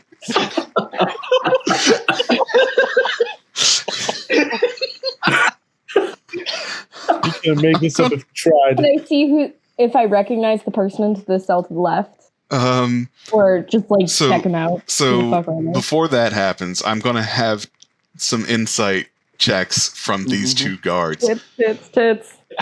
I was going to say, instead of T rolling persuasion, can Devin roll? No, this is Devin. No. There's no persuasion. This is just these two being like, do we like? This is them Dev's trying to see okay? if Devin's okay. Yeah. Oh, okay. I feel like It's an this is a pretty 18 low and an rate. 18. Okay. Yeah, Great. they're both going to say, hey, Devin, you're charmed right now. And Poor person runs. He takes a key under an arm and runs. wait a fucking minute. God damn it. Elves Elves have advantage charms. against that saving throw. Fuck me. If you want to reroll one more time, it could be like his elfin heritage. I'm gonna say them saying that triggers gives him another saving throw. Just one without advantage. As I hear that, can I have my rapier ready as I'm right behind Devin? No, absolutely. Can I have my bow ready aimed at one of those guys? No, absolutely. I imagine you all had your weapons at the ready, which makes it even more unsettling because we're friends of Lord Rochfort as we walk in. Okay, he's going to make a wisdom save, just a flat wisdom save. 14. He needs a 12 or higher on the roll.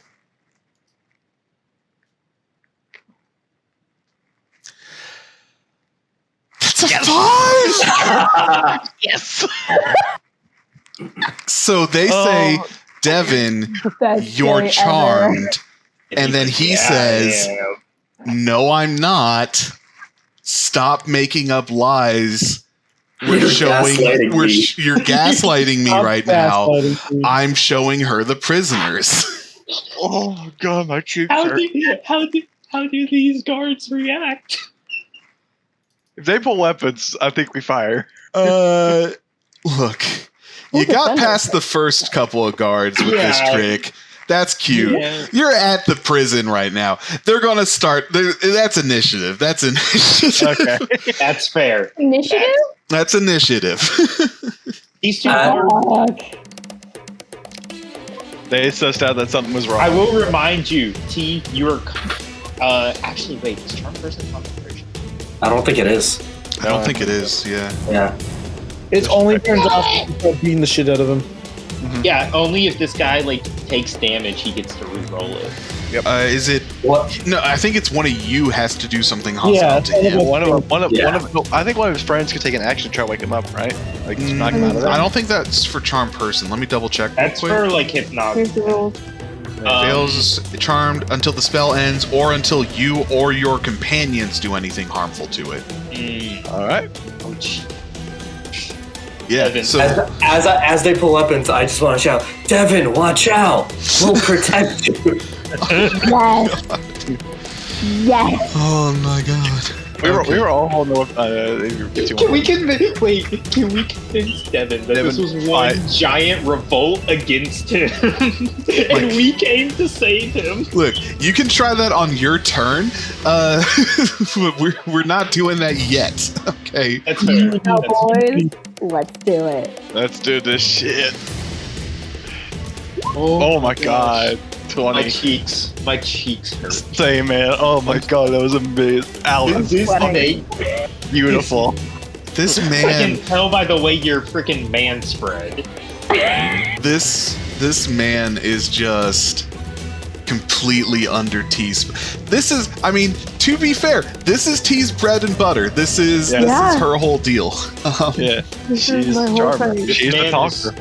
This man is straight All right. up. So the guard that's further to the right is going to knock an arrow in his short bow and then shoot at T How dare.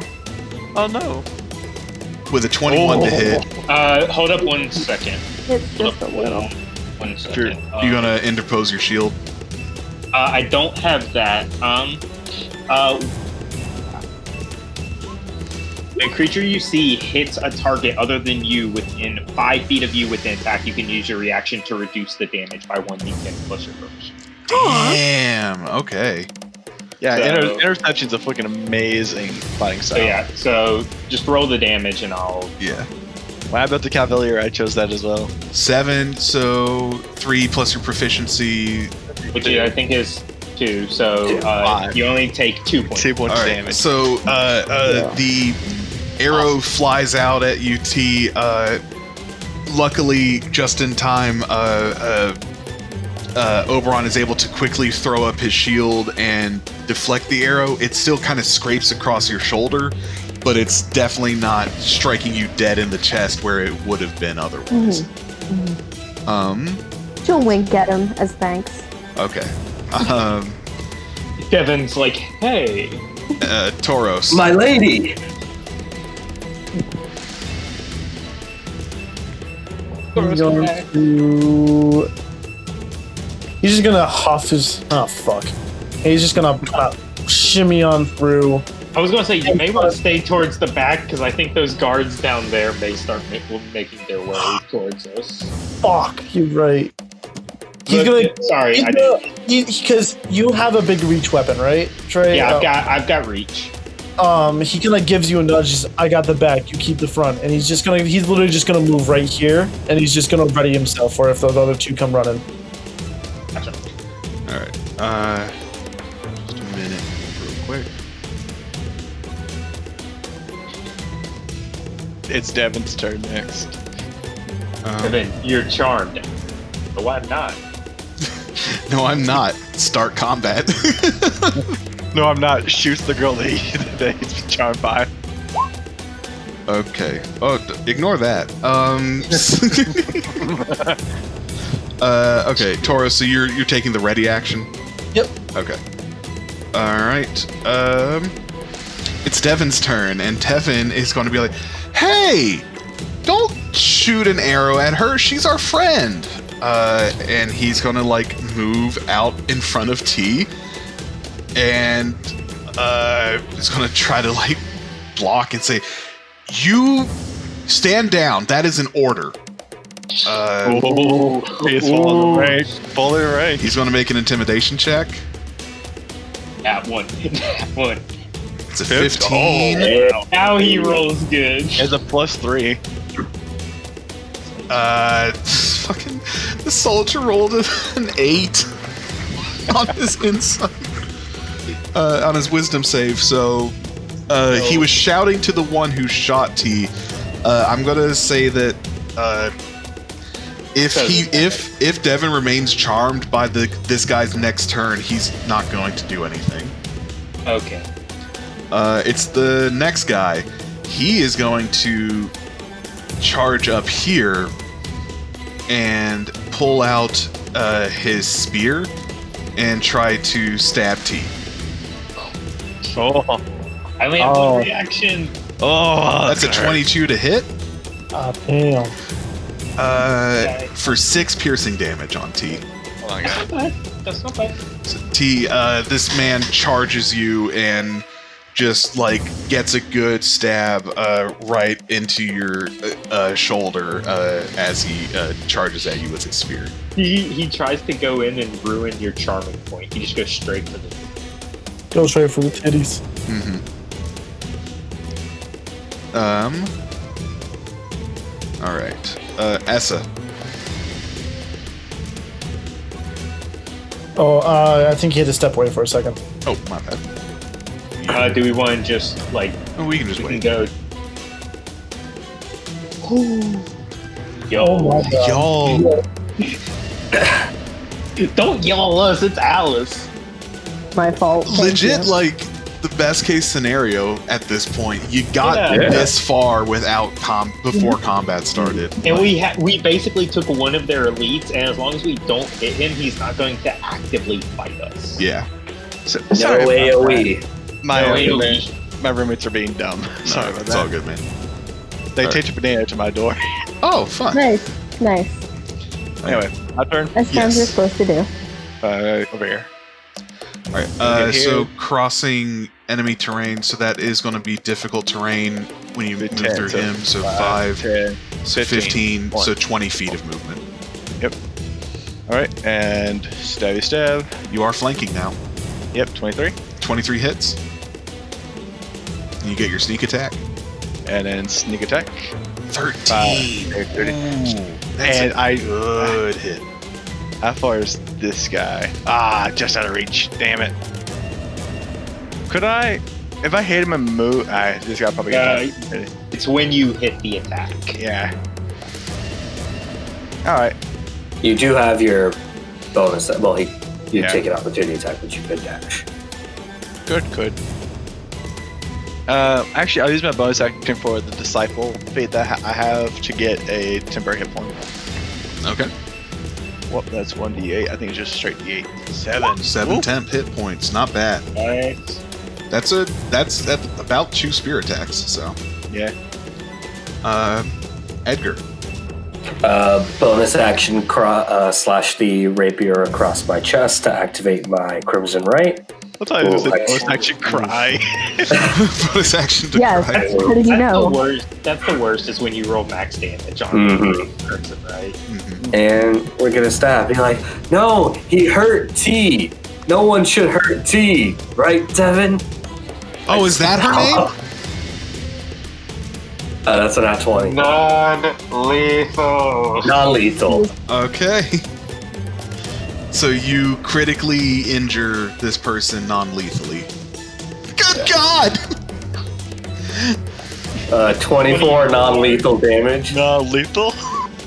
I Yeah. want to like tase him. That's what I want. Yeah, so you take your rapier and you stab it like right into one of the.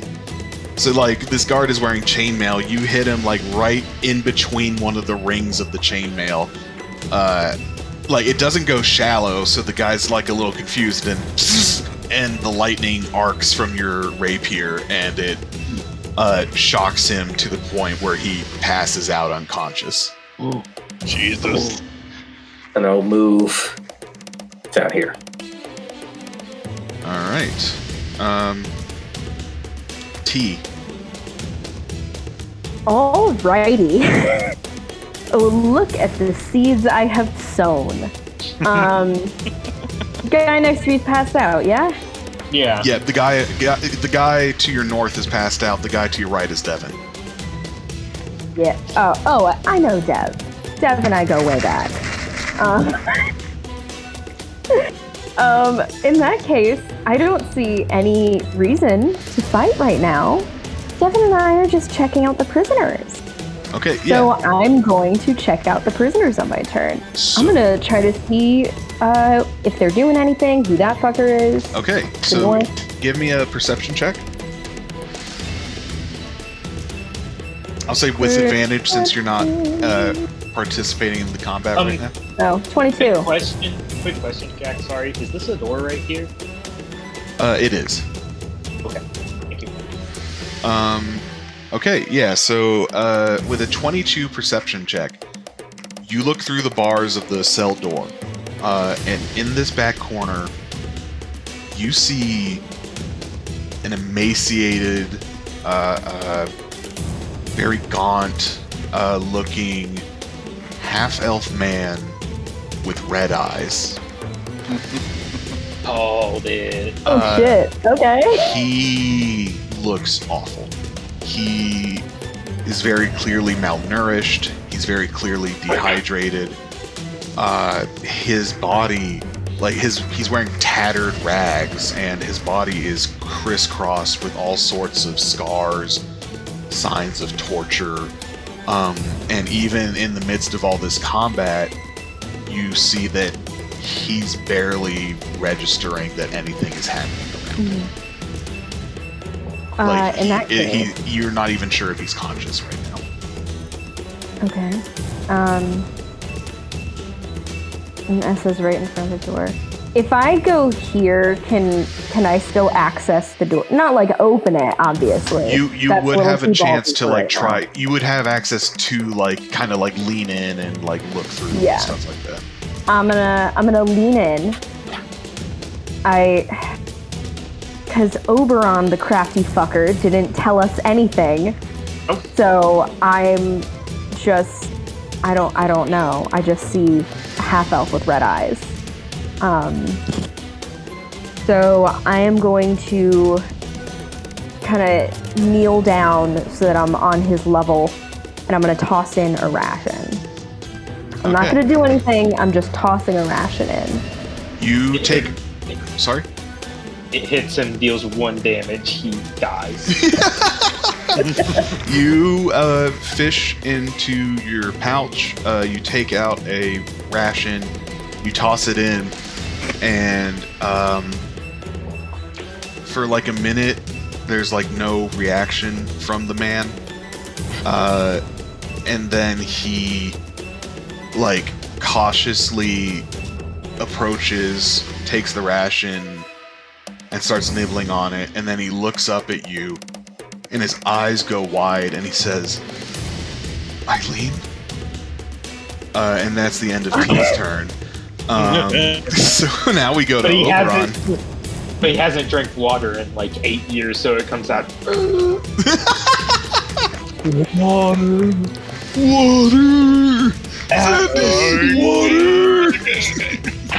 Okay, my turn. Yeah.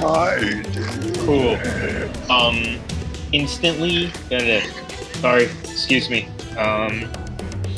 Coming through, and then like not like coming after this guy, but definitely like getting up in case he like tries to shoot, but also looking in here.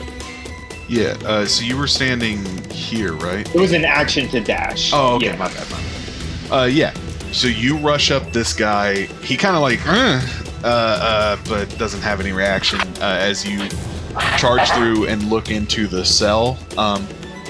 Looking in the cell, like from where you're standing, like I'm not gonna make you make a perception check. You see a halfling in there.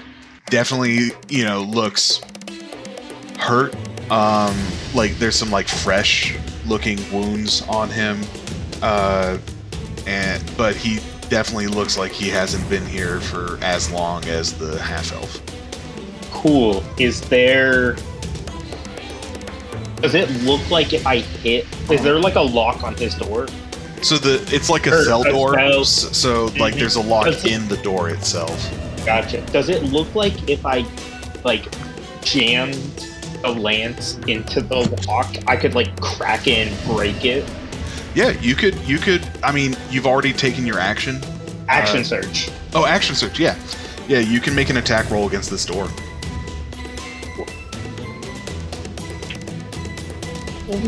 titties to open the door, but this will What a time to nat one. You Well, goddamn. Your lance is stuck in the door. Do I hear 3? No, not today. all right. Do you get 3 attacks? No, I was just seeing if I could roll 3 I ones in a didn't. row. I didn't think so. Okay. Yeah. No. You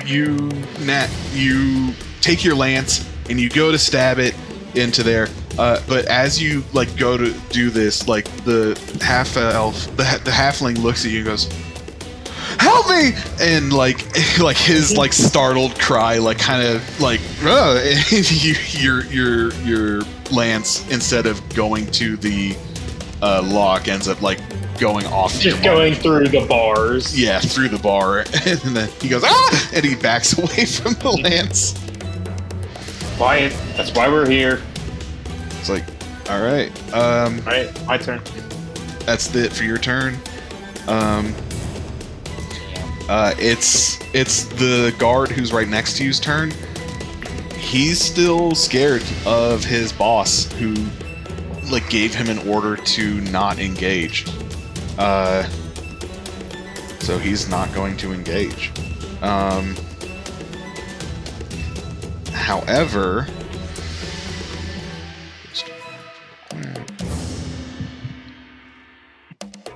despite that, at the start of the round, the door that you noticed, Oberon, opens, and another elite guard crashes through, sees this, and then just yells out, "Prison break!" Damn it! I wish I could have gotten that lock undone. just use my titties. Charm the door. Shut door. And then the 2 guards from the entrance rush up as well. All right.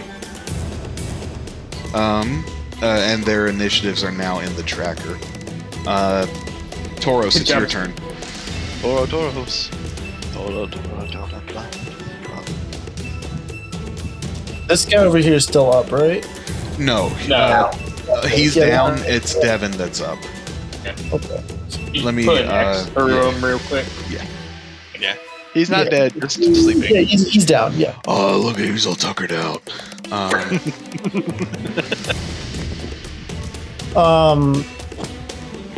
Taurus rushes forward. He's gonna scurry up right here.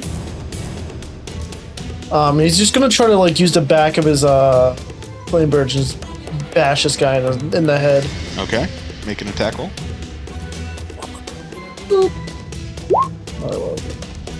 You didn't have disadvantage, so we'll take that 23, and that beats his armor class. So Oh, that is a 9 bludgeoning.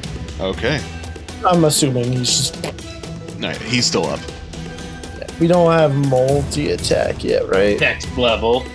Yeah, nope. Next that's level, a- this party gets so much better. Oh, yeah, we got a lot stronger.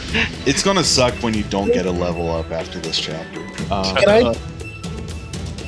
Can I try and hold these 2 guards back, like almost like put my sword out to try and pick up? Zach, don't you have the charger feet?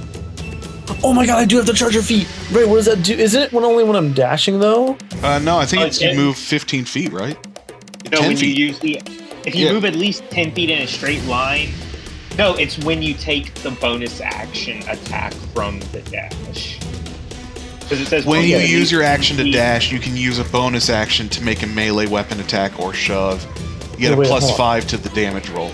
I'll Okay, say if if you you- want, if you you move- can retcon and say that you Ash so you at get a him. plus 5 Yeah. to the damage roll, so it's 14 damage instead. Okay. All right, he's still up though, Yeah. but you hit him for a lot harder than you would have Yeah. if you didn't. Thank you, Trey. I got you. Yeah, you can try to interpose yourself. I'll say like you can give, but the most you can do is give difficult terrain, Okay.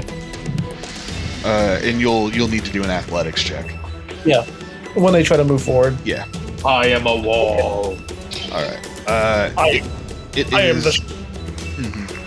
It's Devin's turn again. Devin's going to look at the elite guard who just showed up and says, "Christy, it's T. We know T. T's not like. What is going on here?" He never said her name. No, she didn't. But Tauros did. Oh no, Edgar did. Edgar did. Edgar said T. Sorry. And then the elite guard's going like, "You're charmed, dumbass." I've been here for 2 seconds and I know this. Well, that's what I came back to. Let's see. Well, you know what? We'll let him use his reaction to make a wisdom save. Devin, no. Again, with advantage. Okay, that's Oh, okay. Essa, you got put in some work right here. all right. With the "you're charmed, dumbass" line, Devin finally kind of like snaps to and says, "Hey, fuck you!" to T. And I'm gonna say that's his turn. Ow. That's his entire turn to do that. Not just his reaction, because that is technically going against how Charm Person works. So we'll say he uses his turn to break out of the charm. Jack wasn't going to let Devin be on our side the entire fight. No, I wasn't! Are you fucking kidding me? He gets the doors open. It's S's turn. Okay, move here. Try to. I know we can still get T, but try to at least do something. Actually, hold on. I'm right next to him, so I can't. That would just be basic. Okay. Fuck. Guess I'll take a stab at him. Okay. Essa, use your ghost. Go Phantom. That's a 14. 14 does not hit. Damn it. That's all I can do. Any bonus actions? I don't want to leave T here. Disengage.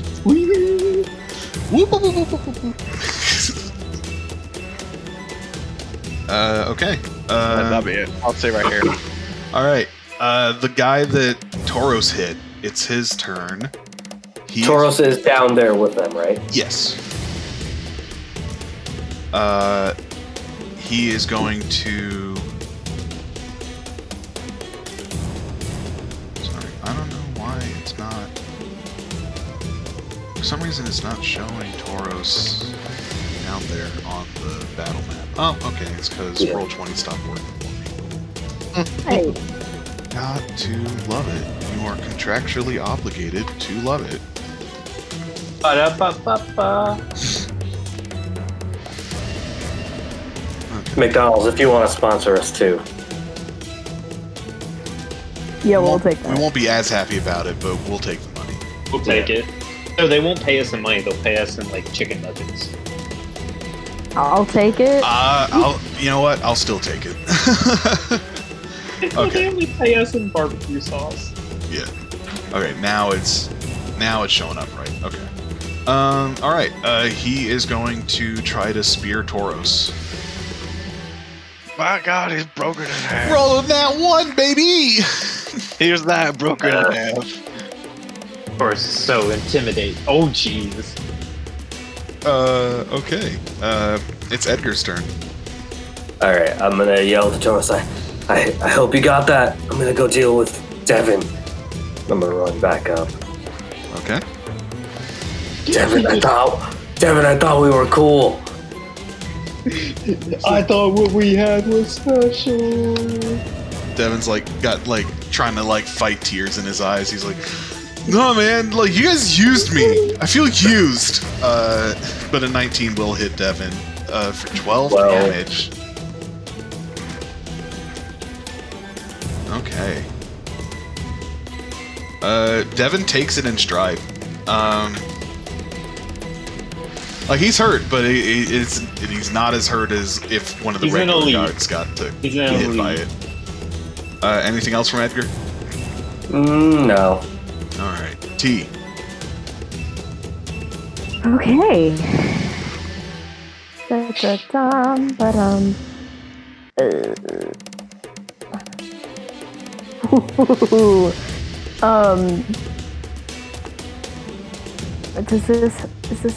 I make an attack for this, or can I just do it? What is it? I'm just reading. Oh, it's a save. Okay. Do I risk another save? Oh, it's each creature? No, that's too many people. That's almost killing many of my friends. In that case, jeez. You can drop a fireball. If you I want to wasn't gonna do fireball. I was gonna do burning hands and like say something sassy while I just like caress his cheek or something. But that's a fucking cone. So no. I think you could position it so it could miss Essa, but you wouldn't be able to hit him and not hit Edgar. Could I wait? I can take it. Admitting that I'm dumb. We're gonna start with that understanding, and that roll 20 is not super working for me. If I go here, isn't it 1, 3, Yeah, you could. 5? Yeah. Well, it would go in Edgar. It would go in both their squares technically when it goes out. Then are we doing it by 5 feet chunks, or are we doing it by an actual?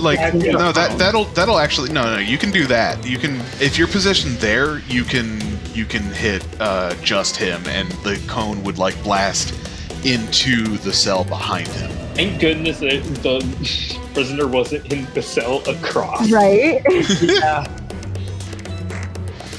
In that case, I will cast Burning Hands, and as I cast it on him, I'm gonna put one hand on his chest and one hand on his cheek, and just say, "Oh, Devin. Oh, Devin." And 14. Ooh, that's dex save.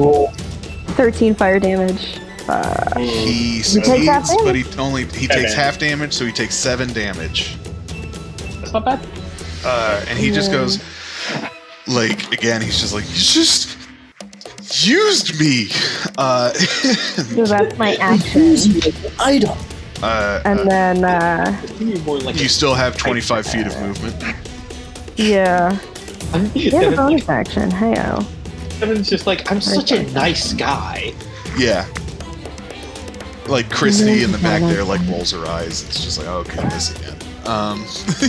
Why are you and then I'm tilted gonna. like Welcome to my towers. They're very tilted. Fucking. I hate all of you. You all suck. In the best way. You all suck. I'm sorry. No. I'm trying to figure out what the fuck I have that's a bonus action. Unless you have a bonus action cantrip, there's not really much you can do. Yeah, you already used a spell, so yeah. the only other magic you could cast would be. You can use your sorcery points. You can use your sorcery points to like get a new spell slot or something like that. Yeah. You do also have your crone form. I do, and I'm thinking about that. Why didn't you? Okay. Never mind. I was going to say, why didn't you do that from the start? And I'm like, wait, we wouldn't have gotten this far in. Yeah. Yeah. Oh. Sexy T. Well, you never know if someone's into bringing. Ooh, I could use Quicken Spell to make that Burning Hands actually a bonus action. There you go. And then do a cantrip. So now that bonus action, that was a bonus action. I have a whole action. It has to I be a am going cantrip, to, so. yeah. I am here. I'm gonna turn around. Could you say that one more time? One more time. I am going to try to firebolt the lock in a diagonal, like, towards this corner, so that I, least chance of fucking killing who I'm assuming is Harrison. Yes. Yeah. Go ahead, roll the attack. 20. Yeah, you hit that lock. Roll the damage. Yay. 3 damage. All right, you hit it for 3. The lock doesn't look broken, but it does, like, you've, like, partially destroyed the lock. You superheated it. Yeah. And then I'm gonna stay where I am. My boys will protect me. Okay. It is Christy's turn, and she is going to move here. Oh, what? She's not gonna go help out her buddy Devin? No, she thinks Devin's got it. And also, she's also just kind of like, he kind of deserves getting the shit kicked out of him right now. There. And then, actually, what she's going to do is, first of all, use a bonus action to use her commanding presence. Oh, no. That's not bad. No. She barks an order, and all allies within 30 feet that can hear her gets a +2 to their next attack roll. Not including her. Not including her. I should specify. She doesn't get the benefit of commanding presence. I'm about to get fucking destroyed right now. Yeah, that's Devin and this guy. Bring it. All right. She is going to make a scimitar attack against you. Yep. Nat 20. It's 16 misses. You have advantage. advantage. Right. So a 19. Sorry, Trey. Okay. For 7 slashing damage. Cool. And then the second scimitar comes in. The 22 Oh my for god. 8 slashing damage. Good. All right. Oberon, it's your turn. Yeah. Kind of regretting wasting that action surge on the lock, but I thought it would have been a good. First step, bonus action, second win, Okay. Good. and back 10 hit points. Ooh, nice. Which needed.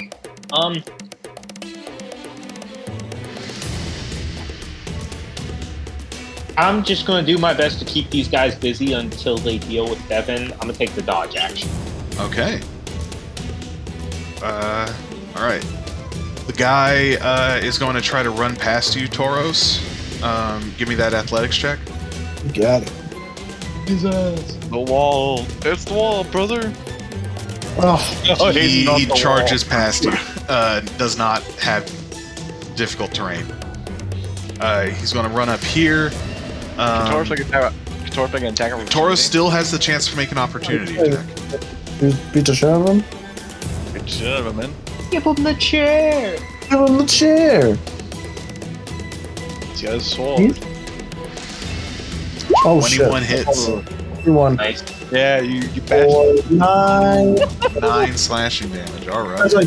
like clotheslines him, not hard enough to stop him, but like. Yeah. You slap him on the ass with the sword as he runs by. As he runs up here, he's going to see all of this, and he's going to see Devin surrounded. And he's going to take out his short bow and try to shoot Edgar. Try to shoot T. Tauros close. Oh, that's a nat 20 on Edgar. Oh boy. Love you, Edgar. That's 12 piercing damage to Edgar. Okay. Almost max damage. Let's see the health bar drop. Edgar's not a decently beefy guy. Yeah. He'll be okay. You are a blood hunter, so. Alright. That's his turn. The guard across from Oberon's turn gets advantage and +2 to the attack roll for No, the spear. it's a straight roll. I'm dodging. Oh, right. So straight roll +2. Only a 9. That's not going to do anything. Just slap it to the side with the spear. Or the lance. Yeah. Tauros. Tauros just backs all the way up and charges at the dude he can. Back and forth. Just keep charging this guy. He watches him With run the bull, you get the horn. horns. He's just gonna focus on the guy in front of him. He just turns his attention to him and he's gonna try to bop him. 11's not gonna hit. Give him the bop. Okay, do I still? I just switched to headphones. You can hear you. Yeah, I can. Okay, cool. 11's not gonna hit. Yeah, that's unfortunate. But that's all I got. Okay. Devin's turn. Devon. Devin's going to use his bonus action to use his commanding presence. Oh, fuck him. So that is going to help out Boop and Christy. Fucking Christy. I hate that bitch. All my homies hate Christy. You just hate her because she broke your toy. Maybe, but she's still a bitch. Devin is, he's still like, I'm such a nice guy, and no one gives me a chance as he swings a scimitar at T. Maybe girls would like you if you didn't try to hit them with scimitars. Eat my fucking shorts, that misses. Yeah, that was a 12. So, next scimitar doesn't get the +2. It's a nat 1! He's just full on crying, like, just barely able to look. Oh. I thought I was gonna lose my V card. I mean, I totally have sex, though. Like, that's a thing I do. Devin totally fucks. Really? Essa. 19. And you get your sneak attack. Yeah. 15. 15 damage. All right. Yeah. That knocks is that taking him down, or is he still up? Oh, no. Okay. These are elites. Yeah. So, He's looking pretty hurt, though. Yeah. As I did, I'm going to turn around to Christy, and just this kind of ghostly, like this ghastly green and blue mix of energy kind of swirls and let that ghostly wail on Christy. So she takes 1 point of damage. Damage is damage. Yep. That's the first damage Christy's had so far. So she just hears this psychic yell of like dead people in her brain. And then she goes, "Damn it, Devin! Get your head in the game!" Alright, that's my turn. Alright. You gotta get your head in the game. Yeah, get your Head, head in. yeah. Fucking shit, guys. Are we doing this to be able to tag our podcast with Fortnite and High School Musical? Absolutely. Definitely. Gotta get that SEO, baby. Gotta get that You do. SEO. You got a point. That's a spear coming for Tauros. That spear hitting Ooh, Tauros that hits. for 8 piercing damage. Woo. Tauros, you got hit pretty good right there. That was a beefy hit. Beefy hit. That was almost max damage. Edgar. Hey, I'm gonna make a dumb decision, I say to Essa and T. You might want to get out of my reach just in case. As I'm gonna stab myself, and I'm gonna say my right. I call upon the hunt this day for forsaken foes that I must slay. I give my blood for the gift beyond mortal reach. My primal mother do I beseech. And I'm going to activate my primal avatar. Yo! Which one? I don't think I control it. At this point, he's in a fuck these guys mood. Fuck these guys mood? Okay. Let me ask you a question. Just in different senses of the word fuck these guys. So are you feeling like rage and wanting to destroy, or maybe are you feeling a little inspired by the charming trickery that you saw by T? I definitely feel that. I think Edgar's like, we had this. Our manipulation almost worked, and then you fucked it up. I think that's a Sylvan form showing. That makes a lot of sense. Yeah. The golden locks come over. We Edgar. need to have you make a token for the Sylvan form so we can drop it in. Oh yeah. Yeah, you can do a thing where like you can make like an Edgar like thing, and then you can put all his tokens on there, and you can choose to like drag them in and everything. Yeah, we'll get that in there at some point. Yeah. We'll take that. All right, Edgar has activated his Sylvan form. Yeah, this is T's first time seeing the Sylvan form of Edgar. Oh, darling, you're gonna wish you stayed charmed. Being awake can sometimes be a nightmare. And he's gonna go in with those long talon fingers and just take a slash at Devin. Okay. So this is 19. Good God. I will say you don't have the. in her area. You need the Crimson Right unarmed. No, I get it automatically. Oh, really? Because that's part of the Nice. Yeah. So yeah. 17 damage. That is just enough to drop Devin. Yeah. Hey, yo. Non-lethal. Yeah. Non-lethal? Yeah. Okay. This version knows. Okay. Yeah, I was gonna say, because if it was your Asori form, I don't think your Asori form is gonna have control to not kill these people. So you say like being awake can be a nightmare too, and you like scratch out at this person, and Devin like doesn't feel the scratch at first, and then like all of a sudden like lightning courses through and like just scars at his face, and he screams out, and as he like starts passing out, he goes, "That's hot," and then falls unconscious. Yo. What a character arc. What an ass snore. He's gonna pass through Essa and say, "Excuse me, darling, we have others to do." He's gonna tap on Christy's shoulder. Chris is gonna turn around and just be like, "Oh, fuck me." I'll do that Not later. right now. I'll do that later. Okay. Is that it for Edgar? That's it. All right, T. Man. Okay. I don't think I can get a direct line to Christy now, can I? Without hitting Sylvan Edgar. You wouldn't hit Edgar, but Christy does have half cover because of Edgar. Okay.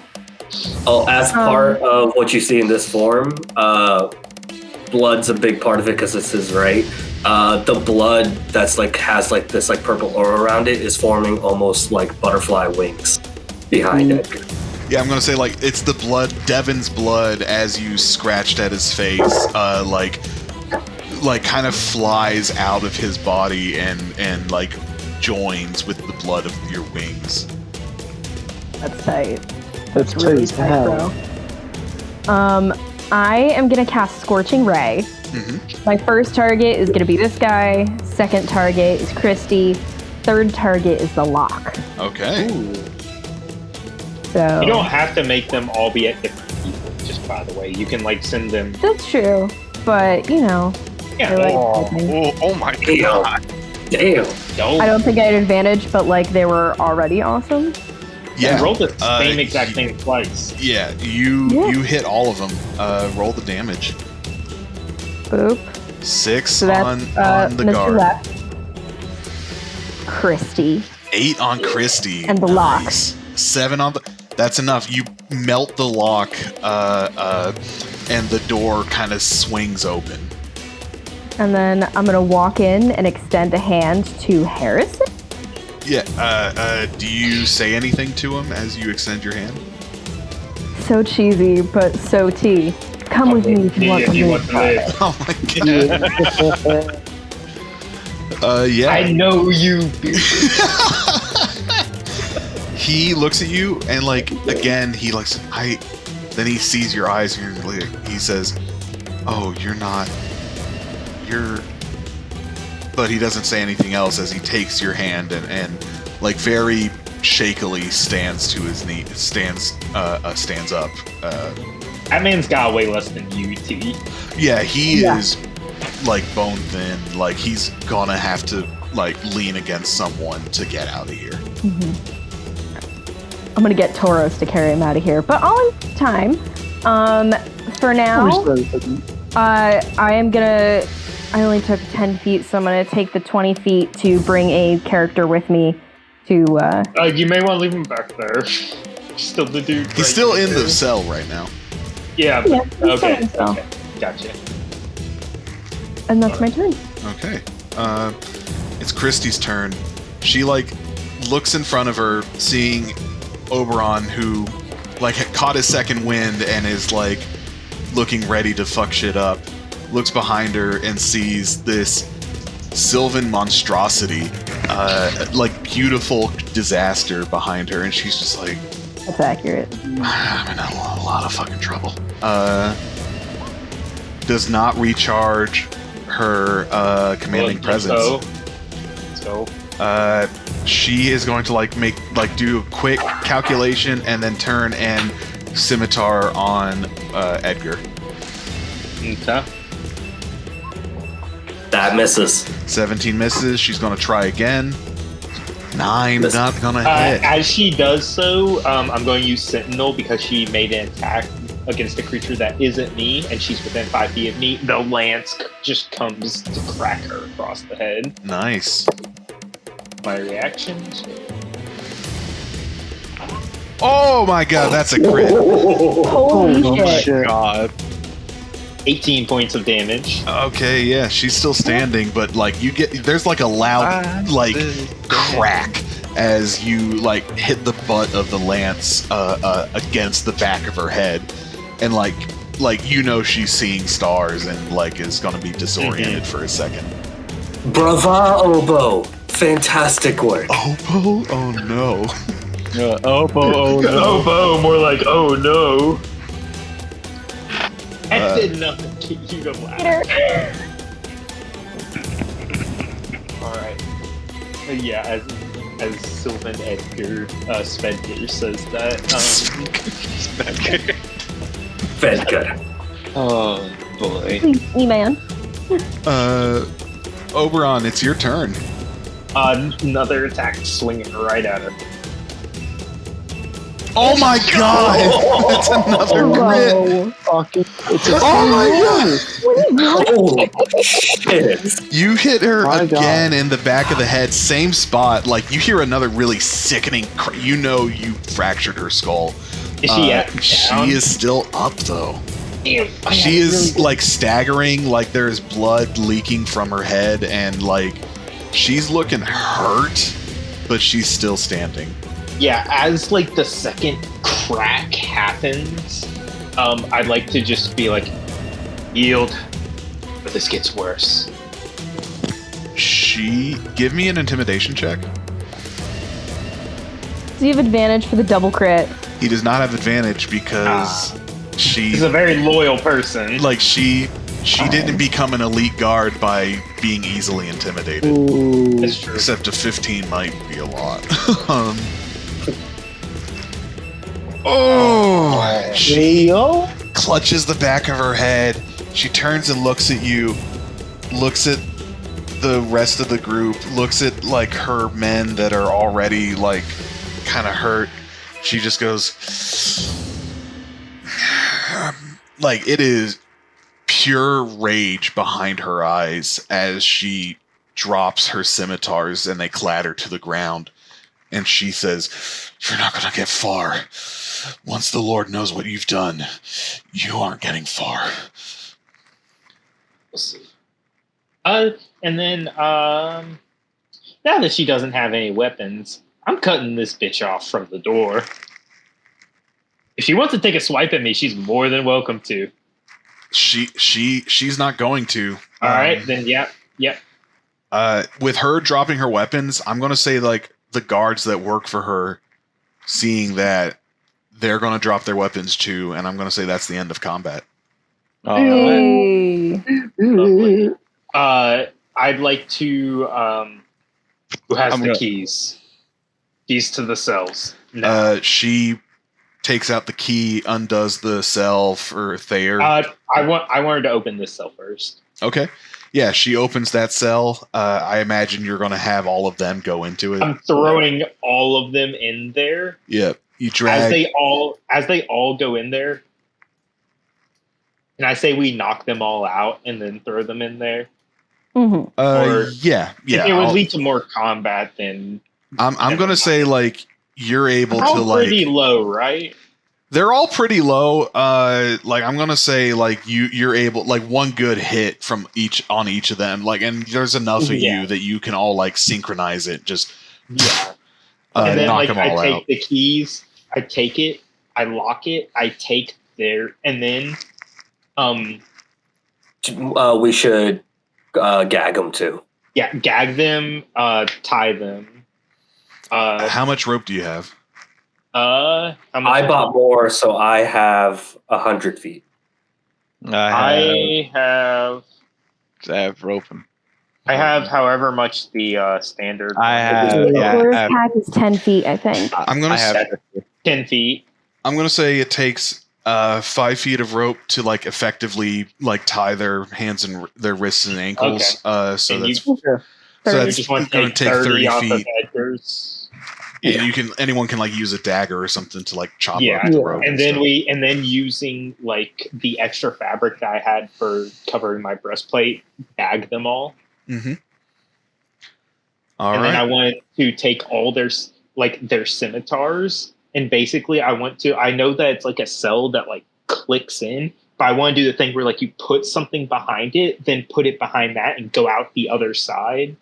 So that it like if they try to open and flip the scimitar, so that way if they try to open it, it like would catch on the scimitar. Sure thing. All right, yeah, you do that. And then I open Thayer's cell. You open Thayer's cell. Thayer's pretty young looking halfling. He's just like, oh thank goodness, oh thank goodness, oh thank goodness. I for Toros to carry hopefully Harrison out of here. Yeah. I kind of like. Sorry. Go ahead. No, go ahead. I kind of leave down a fair and go, "Are you okay?" It's like, yeah, no, I'm okay. That was a lot. But like, I'll be okay. I'll be all right. Like he's looking kind of shaken, and he's like, I'm gonna say in the codified language, "You're in safe hands." And like real relief, like he was already like looking better, but like when you speak in the rebellion language to him, he's just like, oh thank God. Like it looks like all the weight comes off of his shoulders. As we like begin to leave, there's like nobody that comes to like stop us as far as we know, right? Like as we're making our way out. Right, yeah. Like you head on out. As we go, I want to take the keys and lock the front door behind us. Absolutely. If it can lock. Yeah. I do. Before we leave, I want to ask Thayer in my still Sylvan form. Hello. Just a quick question. What exactly was Lord Rochfort doing on his visits here? You ask that to Thayer, and you hear like a croak as Harrison says, torture, mostly.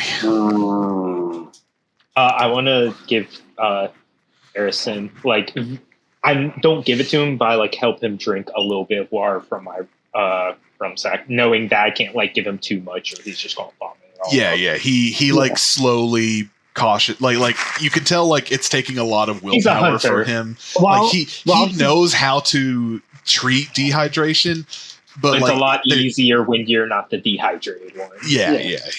While it's happening, Toros kind of kneels by him as well, and he's going to give him 5 points of lay on hands to kind of like literally just buff himself up and give him a little more. Yeah, like, you help like close up some wounds, like give him a little more vitality. Yeah, it's not enough to like reverse the exhaustion that he's currently under, but it is like you can tell like he appreciates it as like Yeah. he's like slowly drinking the water. And then Thayer says like, yeah, he well, him and Christy like would torture us. But I held out. I didn't give him anything. So you can Inside. Insight. If I wasn't so wrapped up with my maybe father, I would be insetting that shit. 13. 13, 14, and 11. I mean,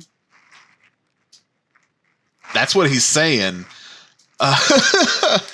He seems like he thinks he didn't give anything away. So, When was the last time Lord Rochfort came?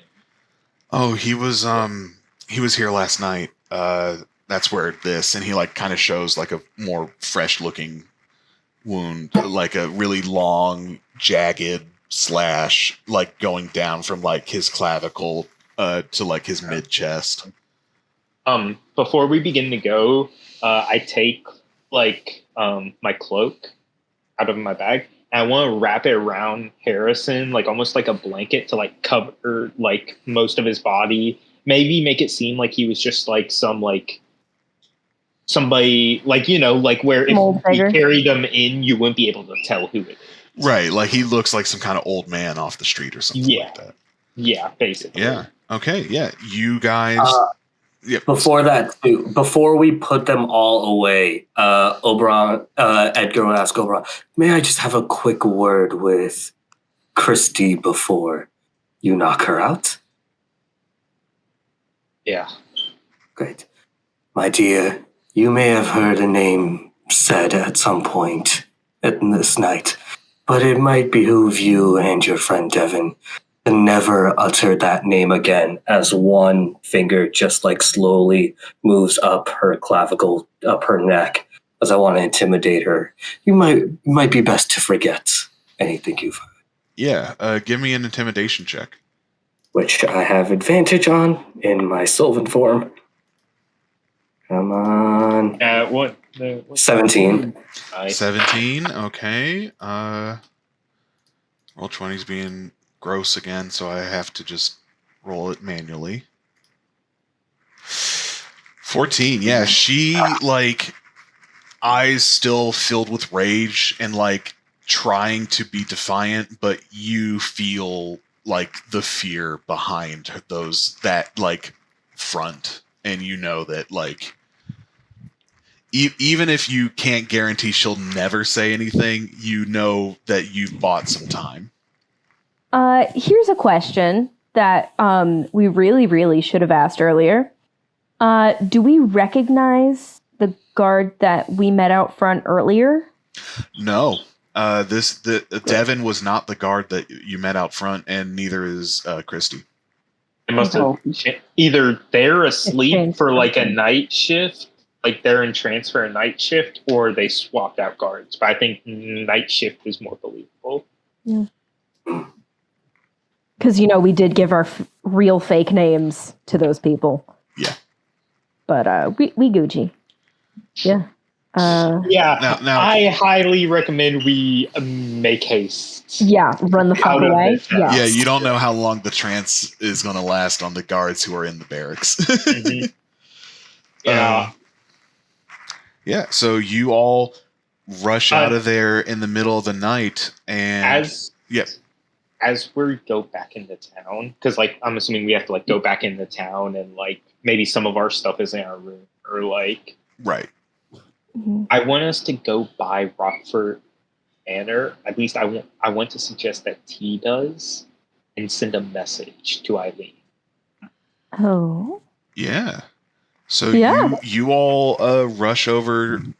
You're going to be crossing, like, unless you were taking the long way around, you were going to be passing by Rochfort Manor anyways. So as you get closer to Rochfort Manor, T, do you send a message? Yeah. I'll tell. I'll if it's okay. Like, what do you want her to know? We found proof.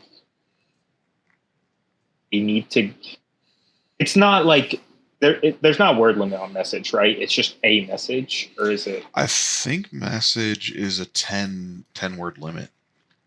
No, I don't think it has a word limit. It's also a cantrip that you can do. Yeah, I guess Yeah. it wouldn't make sense for it to there's be. no I mean, There's no it's an word action. restriction. Yeah, you It's can an send a action, message. but Okay. I can cast as many of those I want. Yeah. We found proof. It will take some time for this proof to come to life. Be prepared for what happens afterwards. I won't be able to see you again. But I hope to have better news for you in coming days. So I'm gonna say Now it is up to T whether or not she relays Yeah, that's just what he Yeah, said. yeah. He just says you up. You up? News. What I'm gonna say is, Eileen, dear, we found proof. He's alive. We'll stay calm for now. We will help you soon. So, like a minute, and then you get a message back. He's alive. He's alive. He's alive. He's alive. Like shaky breathing, and then just, I'll never be able to repay you. I'll do what I can to remain calm. I just thank you. I'm gonna cast it again. Mhm. Repay me by being a good leader. Okay, give me a persuasion check. Did she get advantage because we just saved her man? No, because she's never really thought of herself as a leader. So, 13. I'll say it wasn't a very high DC. But it takes them even longer, and then she says, "You hear back. I don't know that I will be a good leader, but I will promise to do what I can." And I think that's where we end it. Or actually, you know what? As you are like rushing through, sending these quick messages, you know, Tauros is still holding Harrison. And I think we made sure as we go through town, we make it look like Harrison and Fair had a really rough drinking night. Yeah, they're Yeah. drunk. Yeah. Yeah, I'm knocking Thayer out if he won't come. Like if he's like, oh no, I'm not doing No. it. He's happy to follow you guys. Yeah, I but- have like Thayer like slung over my shoulder like he was a drunk friend. But T, you look back to Tauros and Harrison, and you see like tears in Harrison's eyes as he looks at the manor, and he says, "I gave up hope that I would ever see her again." And then he looks at you, T, and he says, "But I think you've given me that hope again. Are you..." He like fumbles for his words for a minute, and then he says,